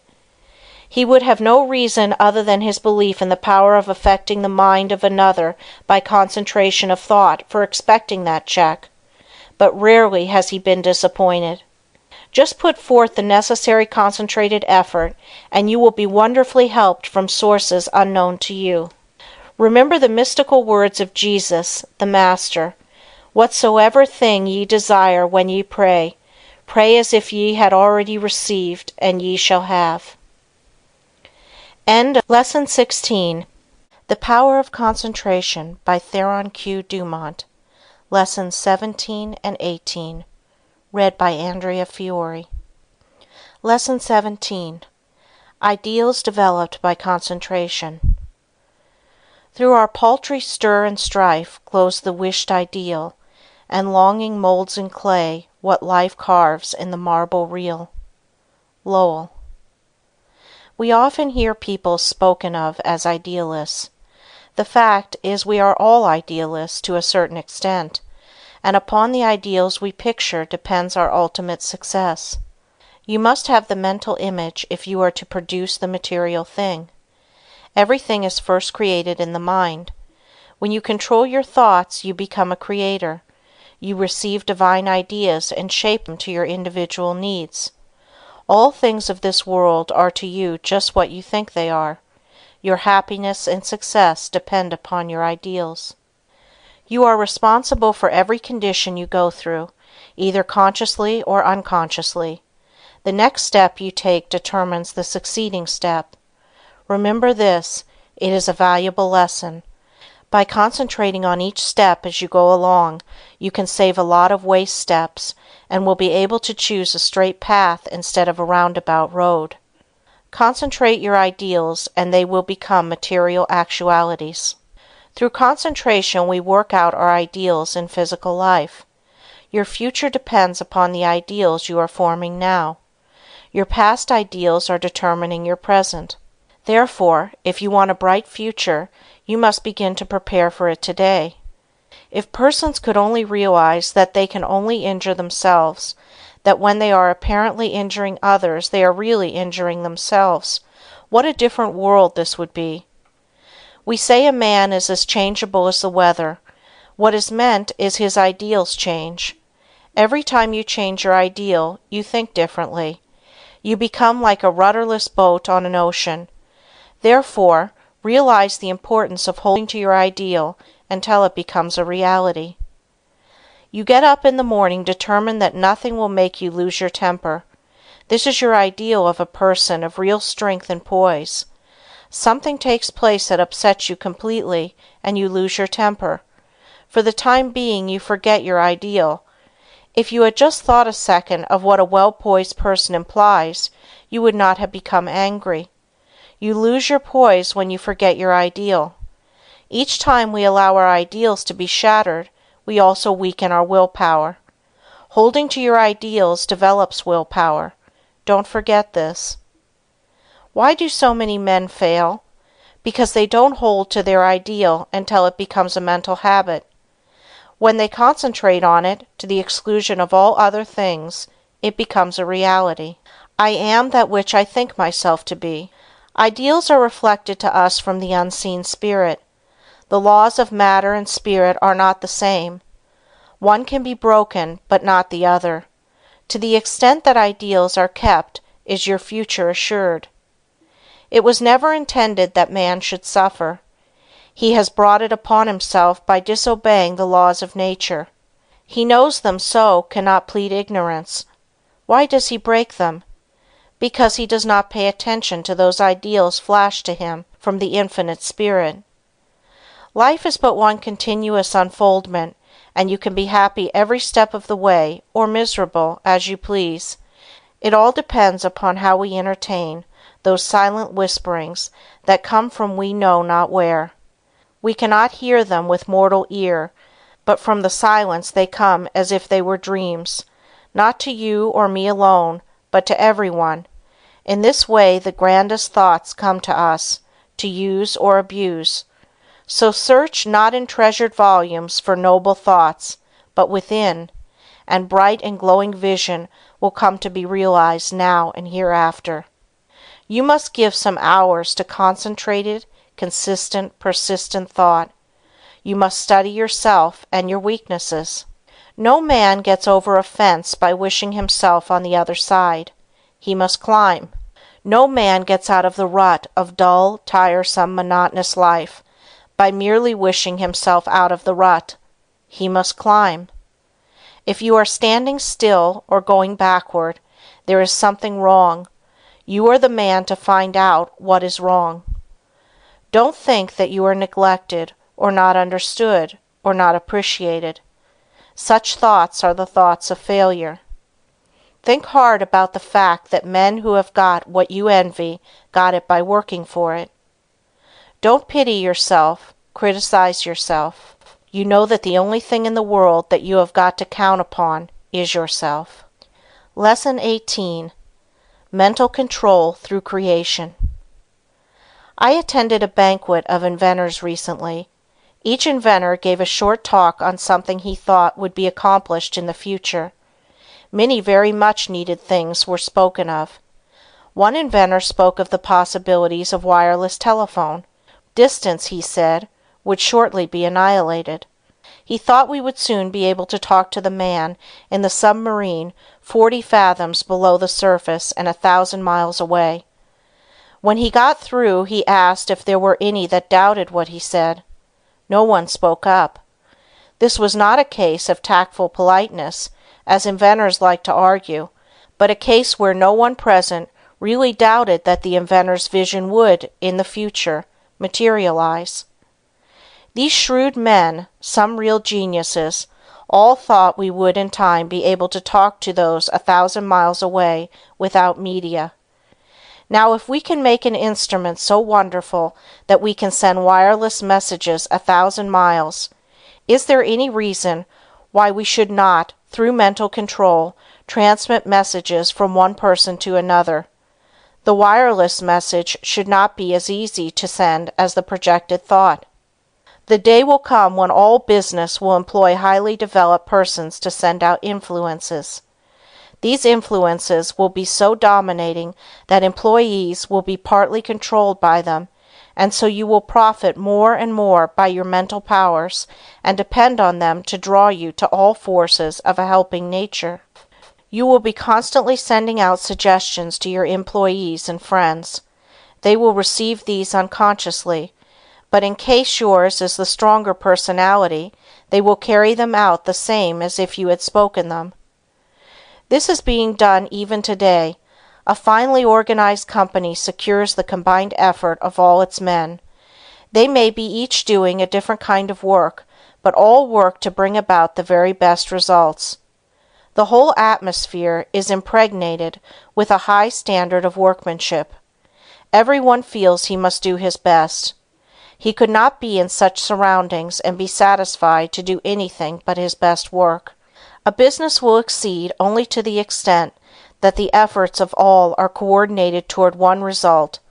At least one person is needed to direct all toward the desired end. The person at the head does not have to exactly outline to the others what steps to take, but he must possess the mental power of control over others. An up-to-date business letter is not written in a casual, commonplace way today. The writer tries to convey something he thinks the receiver will be interested to know. In this way he awakens a responsive spirit. Sometimes just the addition of a word or two will change a letter of the matter-of-fact style to one that compels a response. It is not always what is actually in a letter, but the spirit which it breathes that brings the results. That intangible something that defies analysis is the projected thought of the matter that brings back the harvest that it claims. But we should not always claim success for ourselves only. If you are anxious that some friend or relative should succeed, think of this person as becoming successful. Picture him in the position you would like to see him in. If he has a weakness, desire and command that it be strengthened. Think of his shortcomings, which belong to his negative nature, as being replaced by positive qualities. Take a certain part of the day to send him thoughts of upbuilding nature. You can in this way arouse his mental powers into activity, and once aroused, they will assert themselves and claim their own. We can accomplish a great deal more than many of us are ready to believe by sending to another our direct, positive, and controlling suggestions of leadership, but whether a man is a success or not is greatly determined by the way he acts on the suggestions he receives. We either advance or decline. We never stand still. Every time we accomplish something, it gives us ability to do greater things. The bigger the attempt undertaken, the greater the things accomplished in the future. As a business grows, the head of the business also has to grow. He must advance and be ever the guiding influence. By his power to control, he inspires confidence in those associated with him. Often employees are superior to their employers in some qualities, and, if they had studied, instead of neglected their development, they could have been employers of more commanding influence than those whom they serve. Through your mental power you can generate, in another, enthusiasm and the spirit of success, which somehow furnishes an impetus to do something worthwhile. In concentrated mental control, there is a latent power more potent than physical force. The person becomes aware that the attitude of the mind has a power of controlling, directing, and governing other forces. He has been placed in an attitude capable of acquiring that which he desires. All of us, no matter how strong we are affected by the mental forces of our environment. There is no one that can remain neutral to influences. The mind cannot be freed from the forces of a place. If the environment of your place of business is not helpful, it will be harmful. That is why a change of position will often do a person a great deal of good. No person was ever intended to live alone. If you are shut up with only your own thoughts, you suffer from mental starvation. The mind becomes narrow, the mental powers weaken. Living alone often causes some of the milder forms of insanity. If children do not play with those their own age, but associate with only older people, they will take on the actions of the older people. The same is true of older persons if they associate with people younger than they are. They will take on the spirit of youth. If you wish to retain your youth, you need the influences of youth. Like attracts like all over the world. The thought element plays a great part in our lives. Every business must not only command physical effort, but it must also command thought effort. There must be coordination of thought. All employers should aim to secure employees that think along similar lines. They will work in fuller sympathy with each other. They will better understand each other. This enables them to help each other, which would be utterly impossible if they were not in sympathy with each other. It is this that goes to make up a perfect organization, which directs and influences them toward the one end. Instead of each person being a separate unit, each one is like a spoke in a big wheel. Each member carries his own load, and he would not think of shirking. Anyone working in such an atmosphere could not help turning out his best work. All great leaders must be able to inspire this cooperative spirit. They first secure assistance through their mental control. Then they make their assistants realize the value of mental control. Soon there is a close bond between them. They are working toward a single purpose. They profit by their combined effort. The result is that they accomplish much. If your business is conducted in the right spirit, you can instill your thoughts and your ideas into your employees. Your methods and ideas become theirs. They don't know it, but your mental forces are shaping their work. They are just as certain to produce results as any physical force in nature.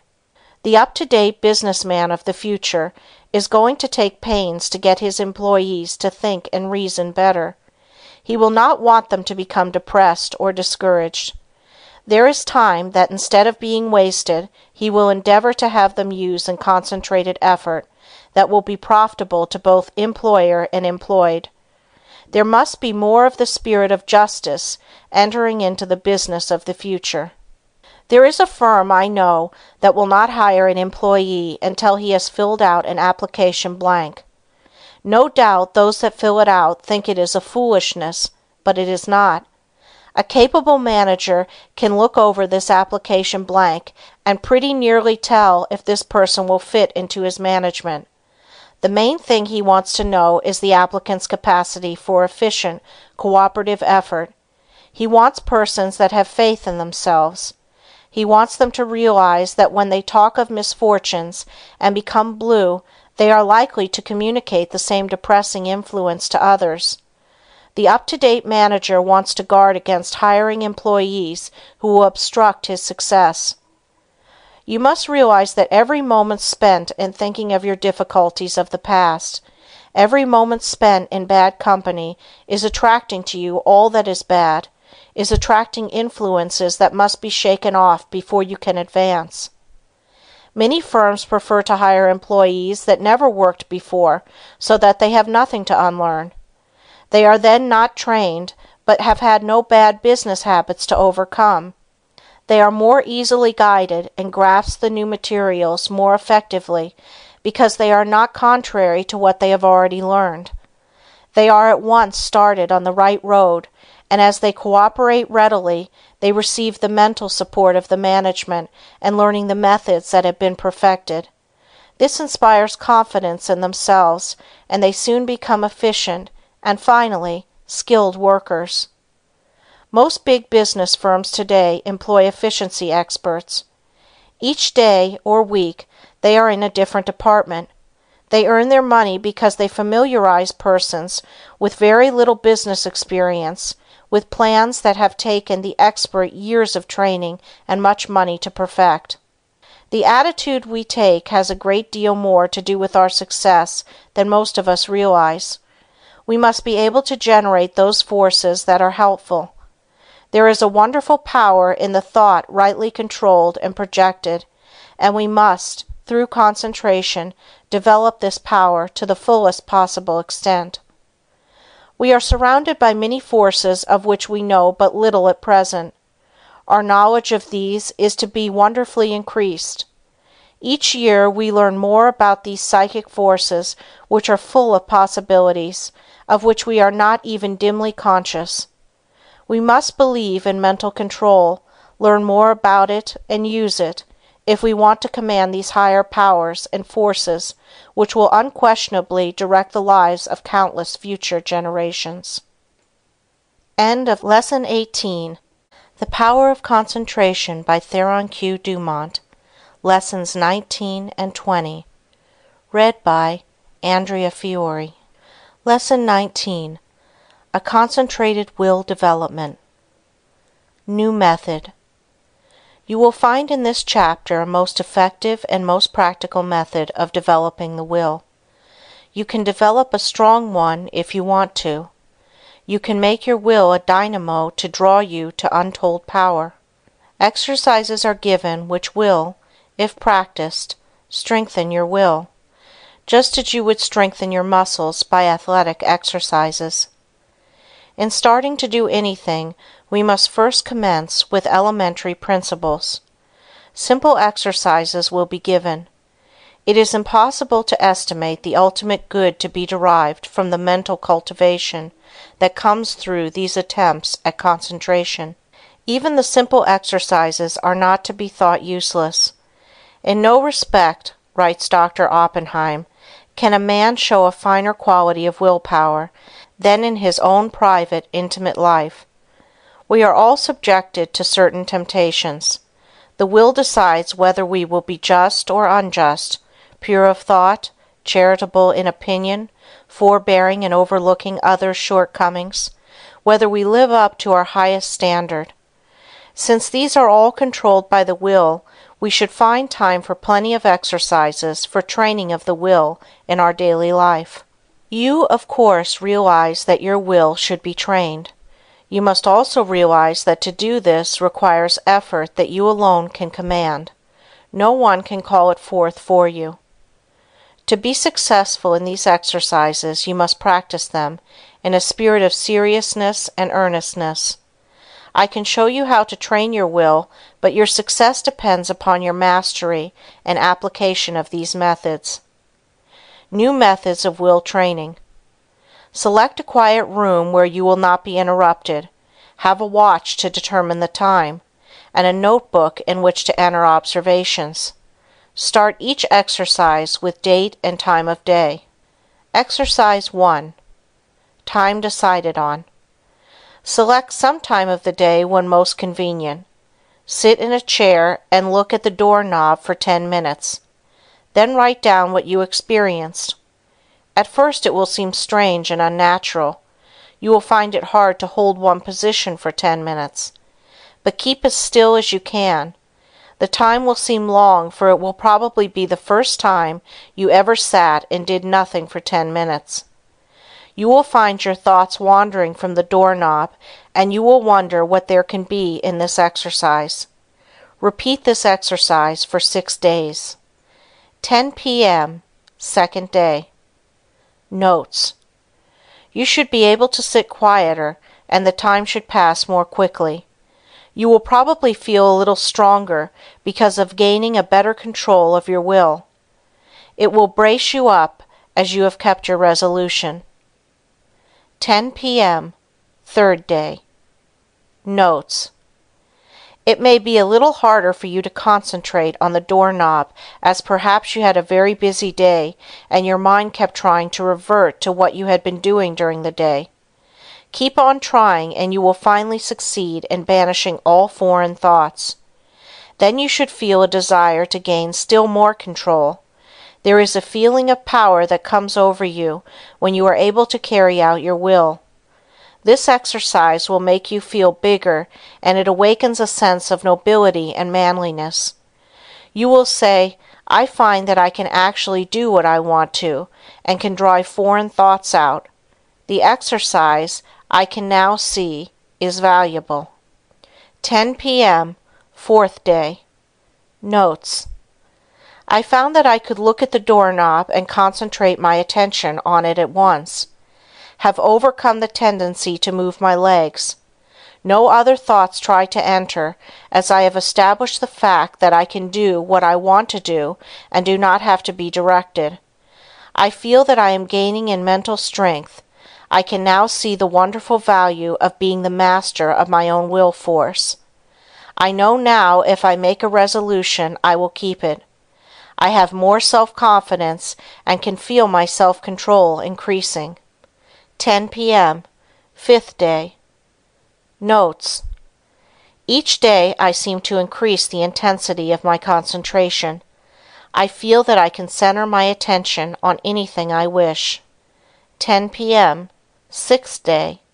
Notes: I can instantly center my whole attention on the doorknob, feel that I have thoroughly mastered this exercise, and that I am ready for another. You have practiced this exercise enough, but before you start another, I want you to write a summary of just how successful you were in controlling the flitting impulses of the mind and will. You will find that this is an excellent practice. There is nothing more beneficial to the mind than to pay close attention to its wonderful, subtle activities. Exercise 2. Secure a package of playing cards. Select some time to do the exercise.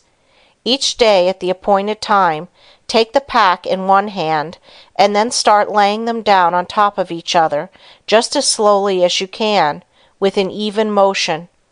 Try to get them as even as possible. Each card laid down should completely cover the under one. Do this exercise for 6 days. First day.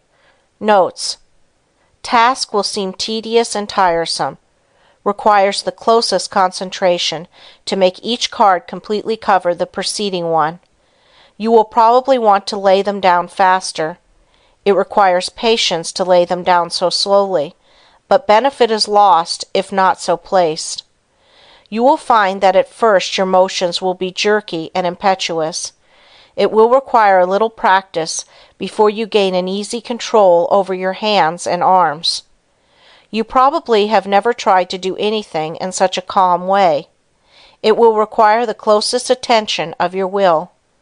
But you will find that you are acquiring a calmness that you never had before. You are gradually acquiring new powers. You recognize how impulsive and impetuous that you have been, and how, by using your will, you can control your temperament. Second day.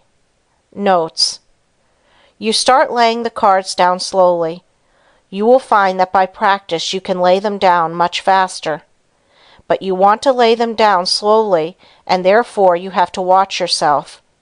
The slow, steady movement is wearisome, but you have to conquer the desire of wanting to hurry up. Soon you will find that you can go slowly or fast at will. Third day. Notes. You still find it hard to go slowly. Your will urges you to go faster.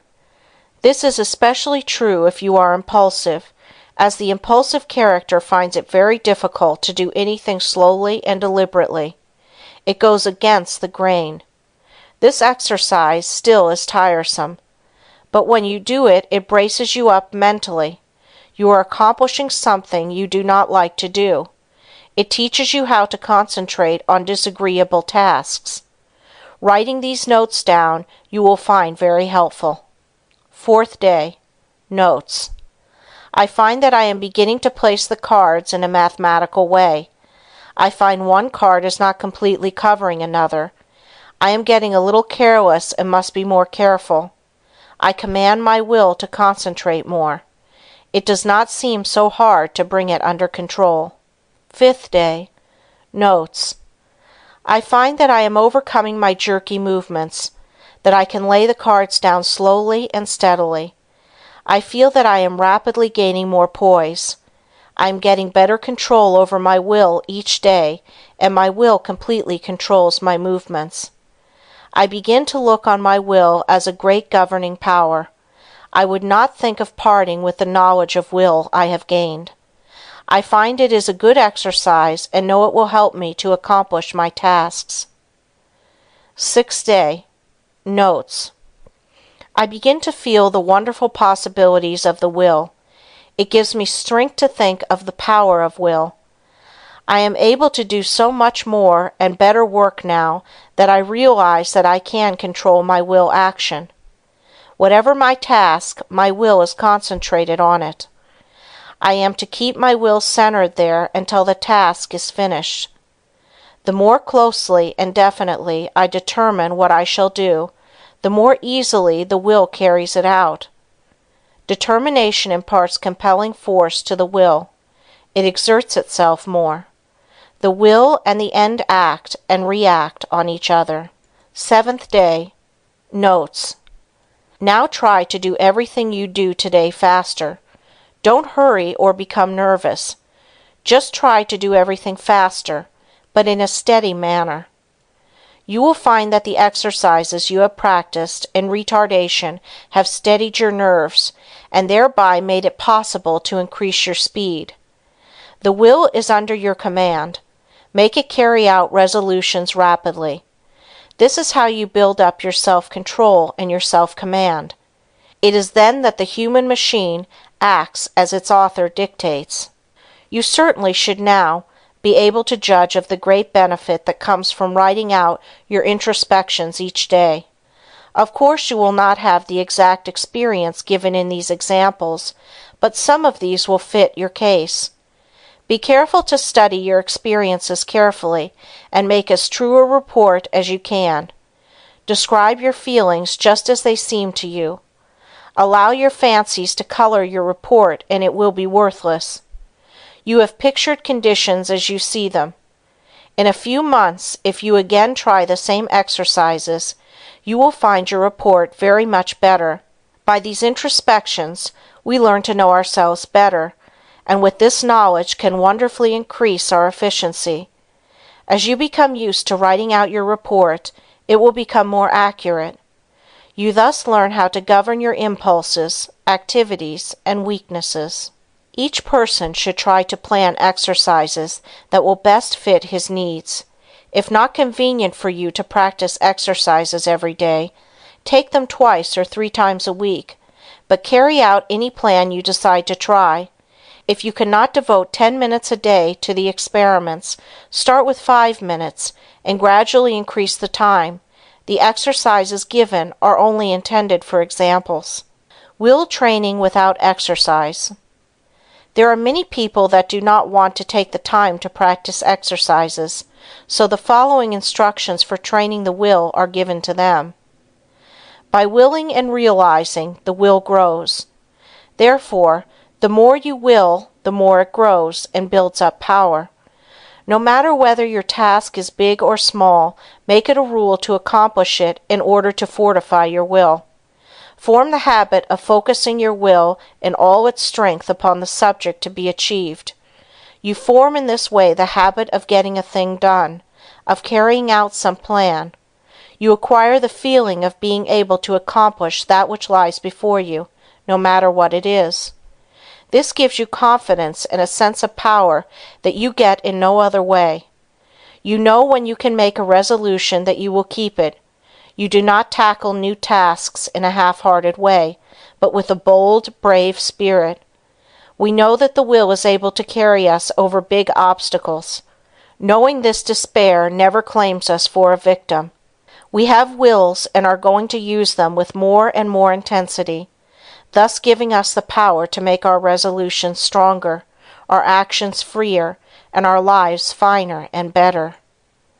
The education of the will should not be left to chance. It is only definite tasks that will render it energetic, ready, persevering, and consistent. The only way it can be done is by self-study and self-discipline. The cost is effort, time, and patience, but the returns are valuable. There are no magical processes leading to will development, but the development of your will works wonders for you because it gives you self-mastery, personal power, and energy of character.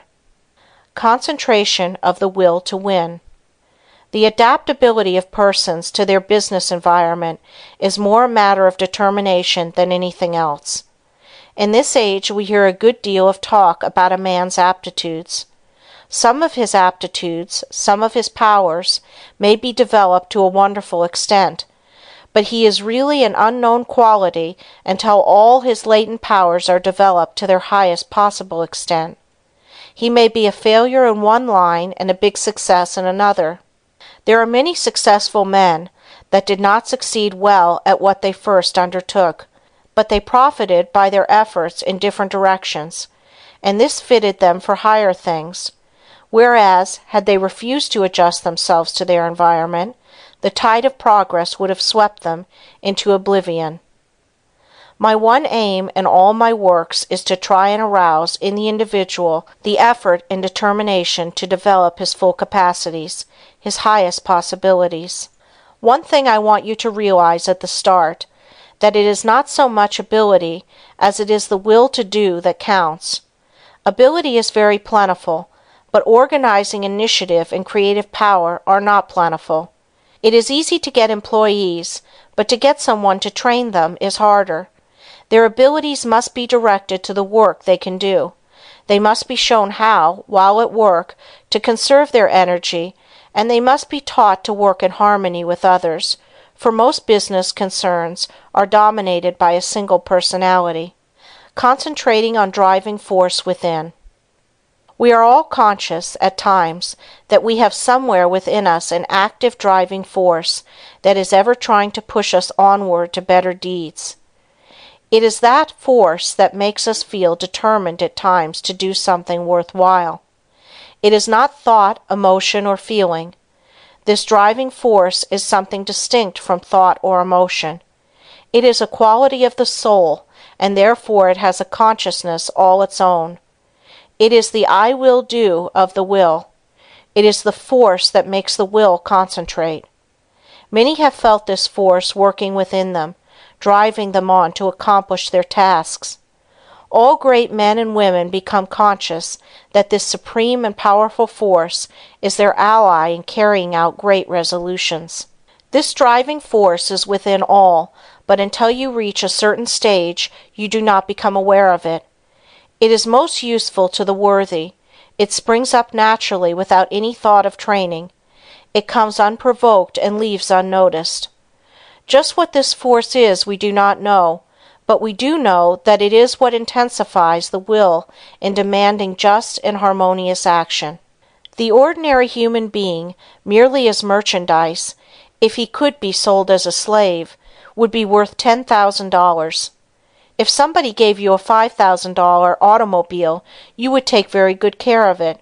You wouldn't put sand in the carburetor, or mix water with the gasoline, or drive it furiously over rough roads, or leave it out to freeze at night?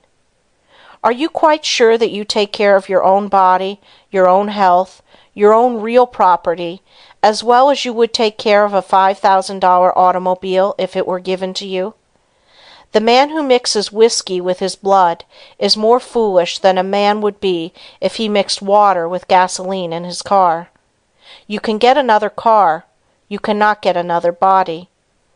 The man who misses sleep lives irregularly, bolts his food so that his blood supply is imperfect. That is a foolish man, treating himself as he would not treat any other valuable piece of property. Do you try to talk with men and women who know more than you do, and do you listen rather than try to tell them what you know? There are 100,000 men of 50 and men of 60 running along in the old rut, any one of whom could get out of it and be counted among the successful men if only the spark could be found to explode the energy within them now going to waste. Each man must study and solve his own problem. Lesson 20. Concentration Reviewed. In bringing this book to a close, I again want to impress you with the inestimable value of concentration, because those that lack this great power, or rather, that fail to develop it, will generally suffer from poverty and unhappiness, and their life's work will most often be a failure, while those that develop and use it will make the most of their life's opportunities.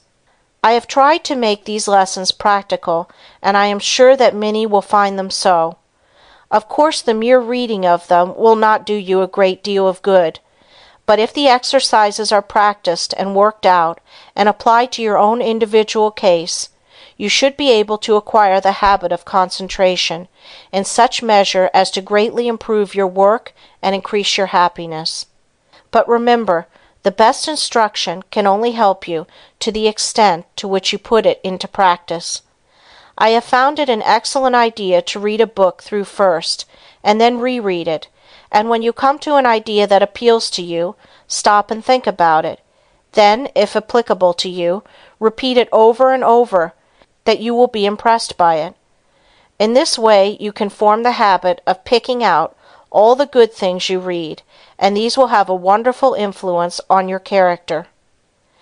In this closing chapter, I want to impress you to concentrate on what you do, instead of performing most of your work unconsciously or automatically, until you have formed habits that give you the mastery of your work and your life powers and forces. Very often, the hardest part of work is thinking about it.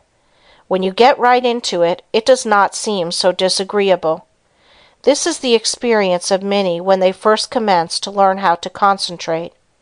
So never think it a difficult task, but undertake it with the I will spirit, and you will find that its acquirement will be as easy as its application will be useful. Read the life of any great man, and you will generally find that the dominant quality that made him successful was the ability to concentrate. Study those that have been failures, and you will often find that the lack of concentration was the cause. One thing at a time, and that done well, is a good rule, as I can tell. All men are not born with equal powers, but it is the way they are used that counts. Opportunity knocks at every man's door. Those that are successful hear the knock and grasp the chance. The failures believe that luck and circumstances are against them. They always blame someone else instead of themselves for their lack of success. We get what is coming to us, nothing more or less. Anything within the universe is within your grasp. Just use your latent powers and it is yours. You are aided by both visible and invisible forces when you concentrate on either to do or to be. Everyone is capable of some concentration, for without it you would be unable to say or do anything. People differ in the power to concentrate because some are unable to will, to hold the thought in mind for the required time. The amount of determination used determines who has the strongest will. No one's is stronger than yours. Think of this whenever you go against a strong opponent. Never say, I can't concentrate today. You can do it just the minute you say, I will. You can keep your thoughts from straying, just the same as you can control your arms. When once you realize this fact, you can train the will to concentrate on anything you wish. If it wanders, it is your fault. You are not utilizing your will. But don't blame it on your will and say it is weak. The will is just the same whether you act as if it were weak or as if it were strong. When you act as if your will is strong, you say, I can. When you act as if it were weak, you say, I can't. It requires the same amount of effort in each case. Some men get in the habit of thinking I can't and they fail. Others think I can and succeed. So remember, it is for you to decide whether you will join the army of I can't or I can. The big mistake with so many is that they don't realize that when they say I can't, they really say I won't try. You cannot tell what you can do until you try. Can't means you will not try. Never say you cannot concentrate, for when you do, you are really saying that you refuse to try. Whenever you feel like saying I can't, say instead, I possess all will and I can use as much as I wish. You only use as much as you have trained yourself to use. An experiment to try. Before going to bed tonight, repeat, I am going to choose my own thoughts and to hold them as long as I choose. I am going to shut out all thoughts that weaken or interfere, that make me timid.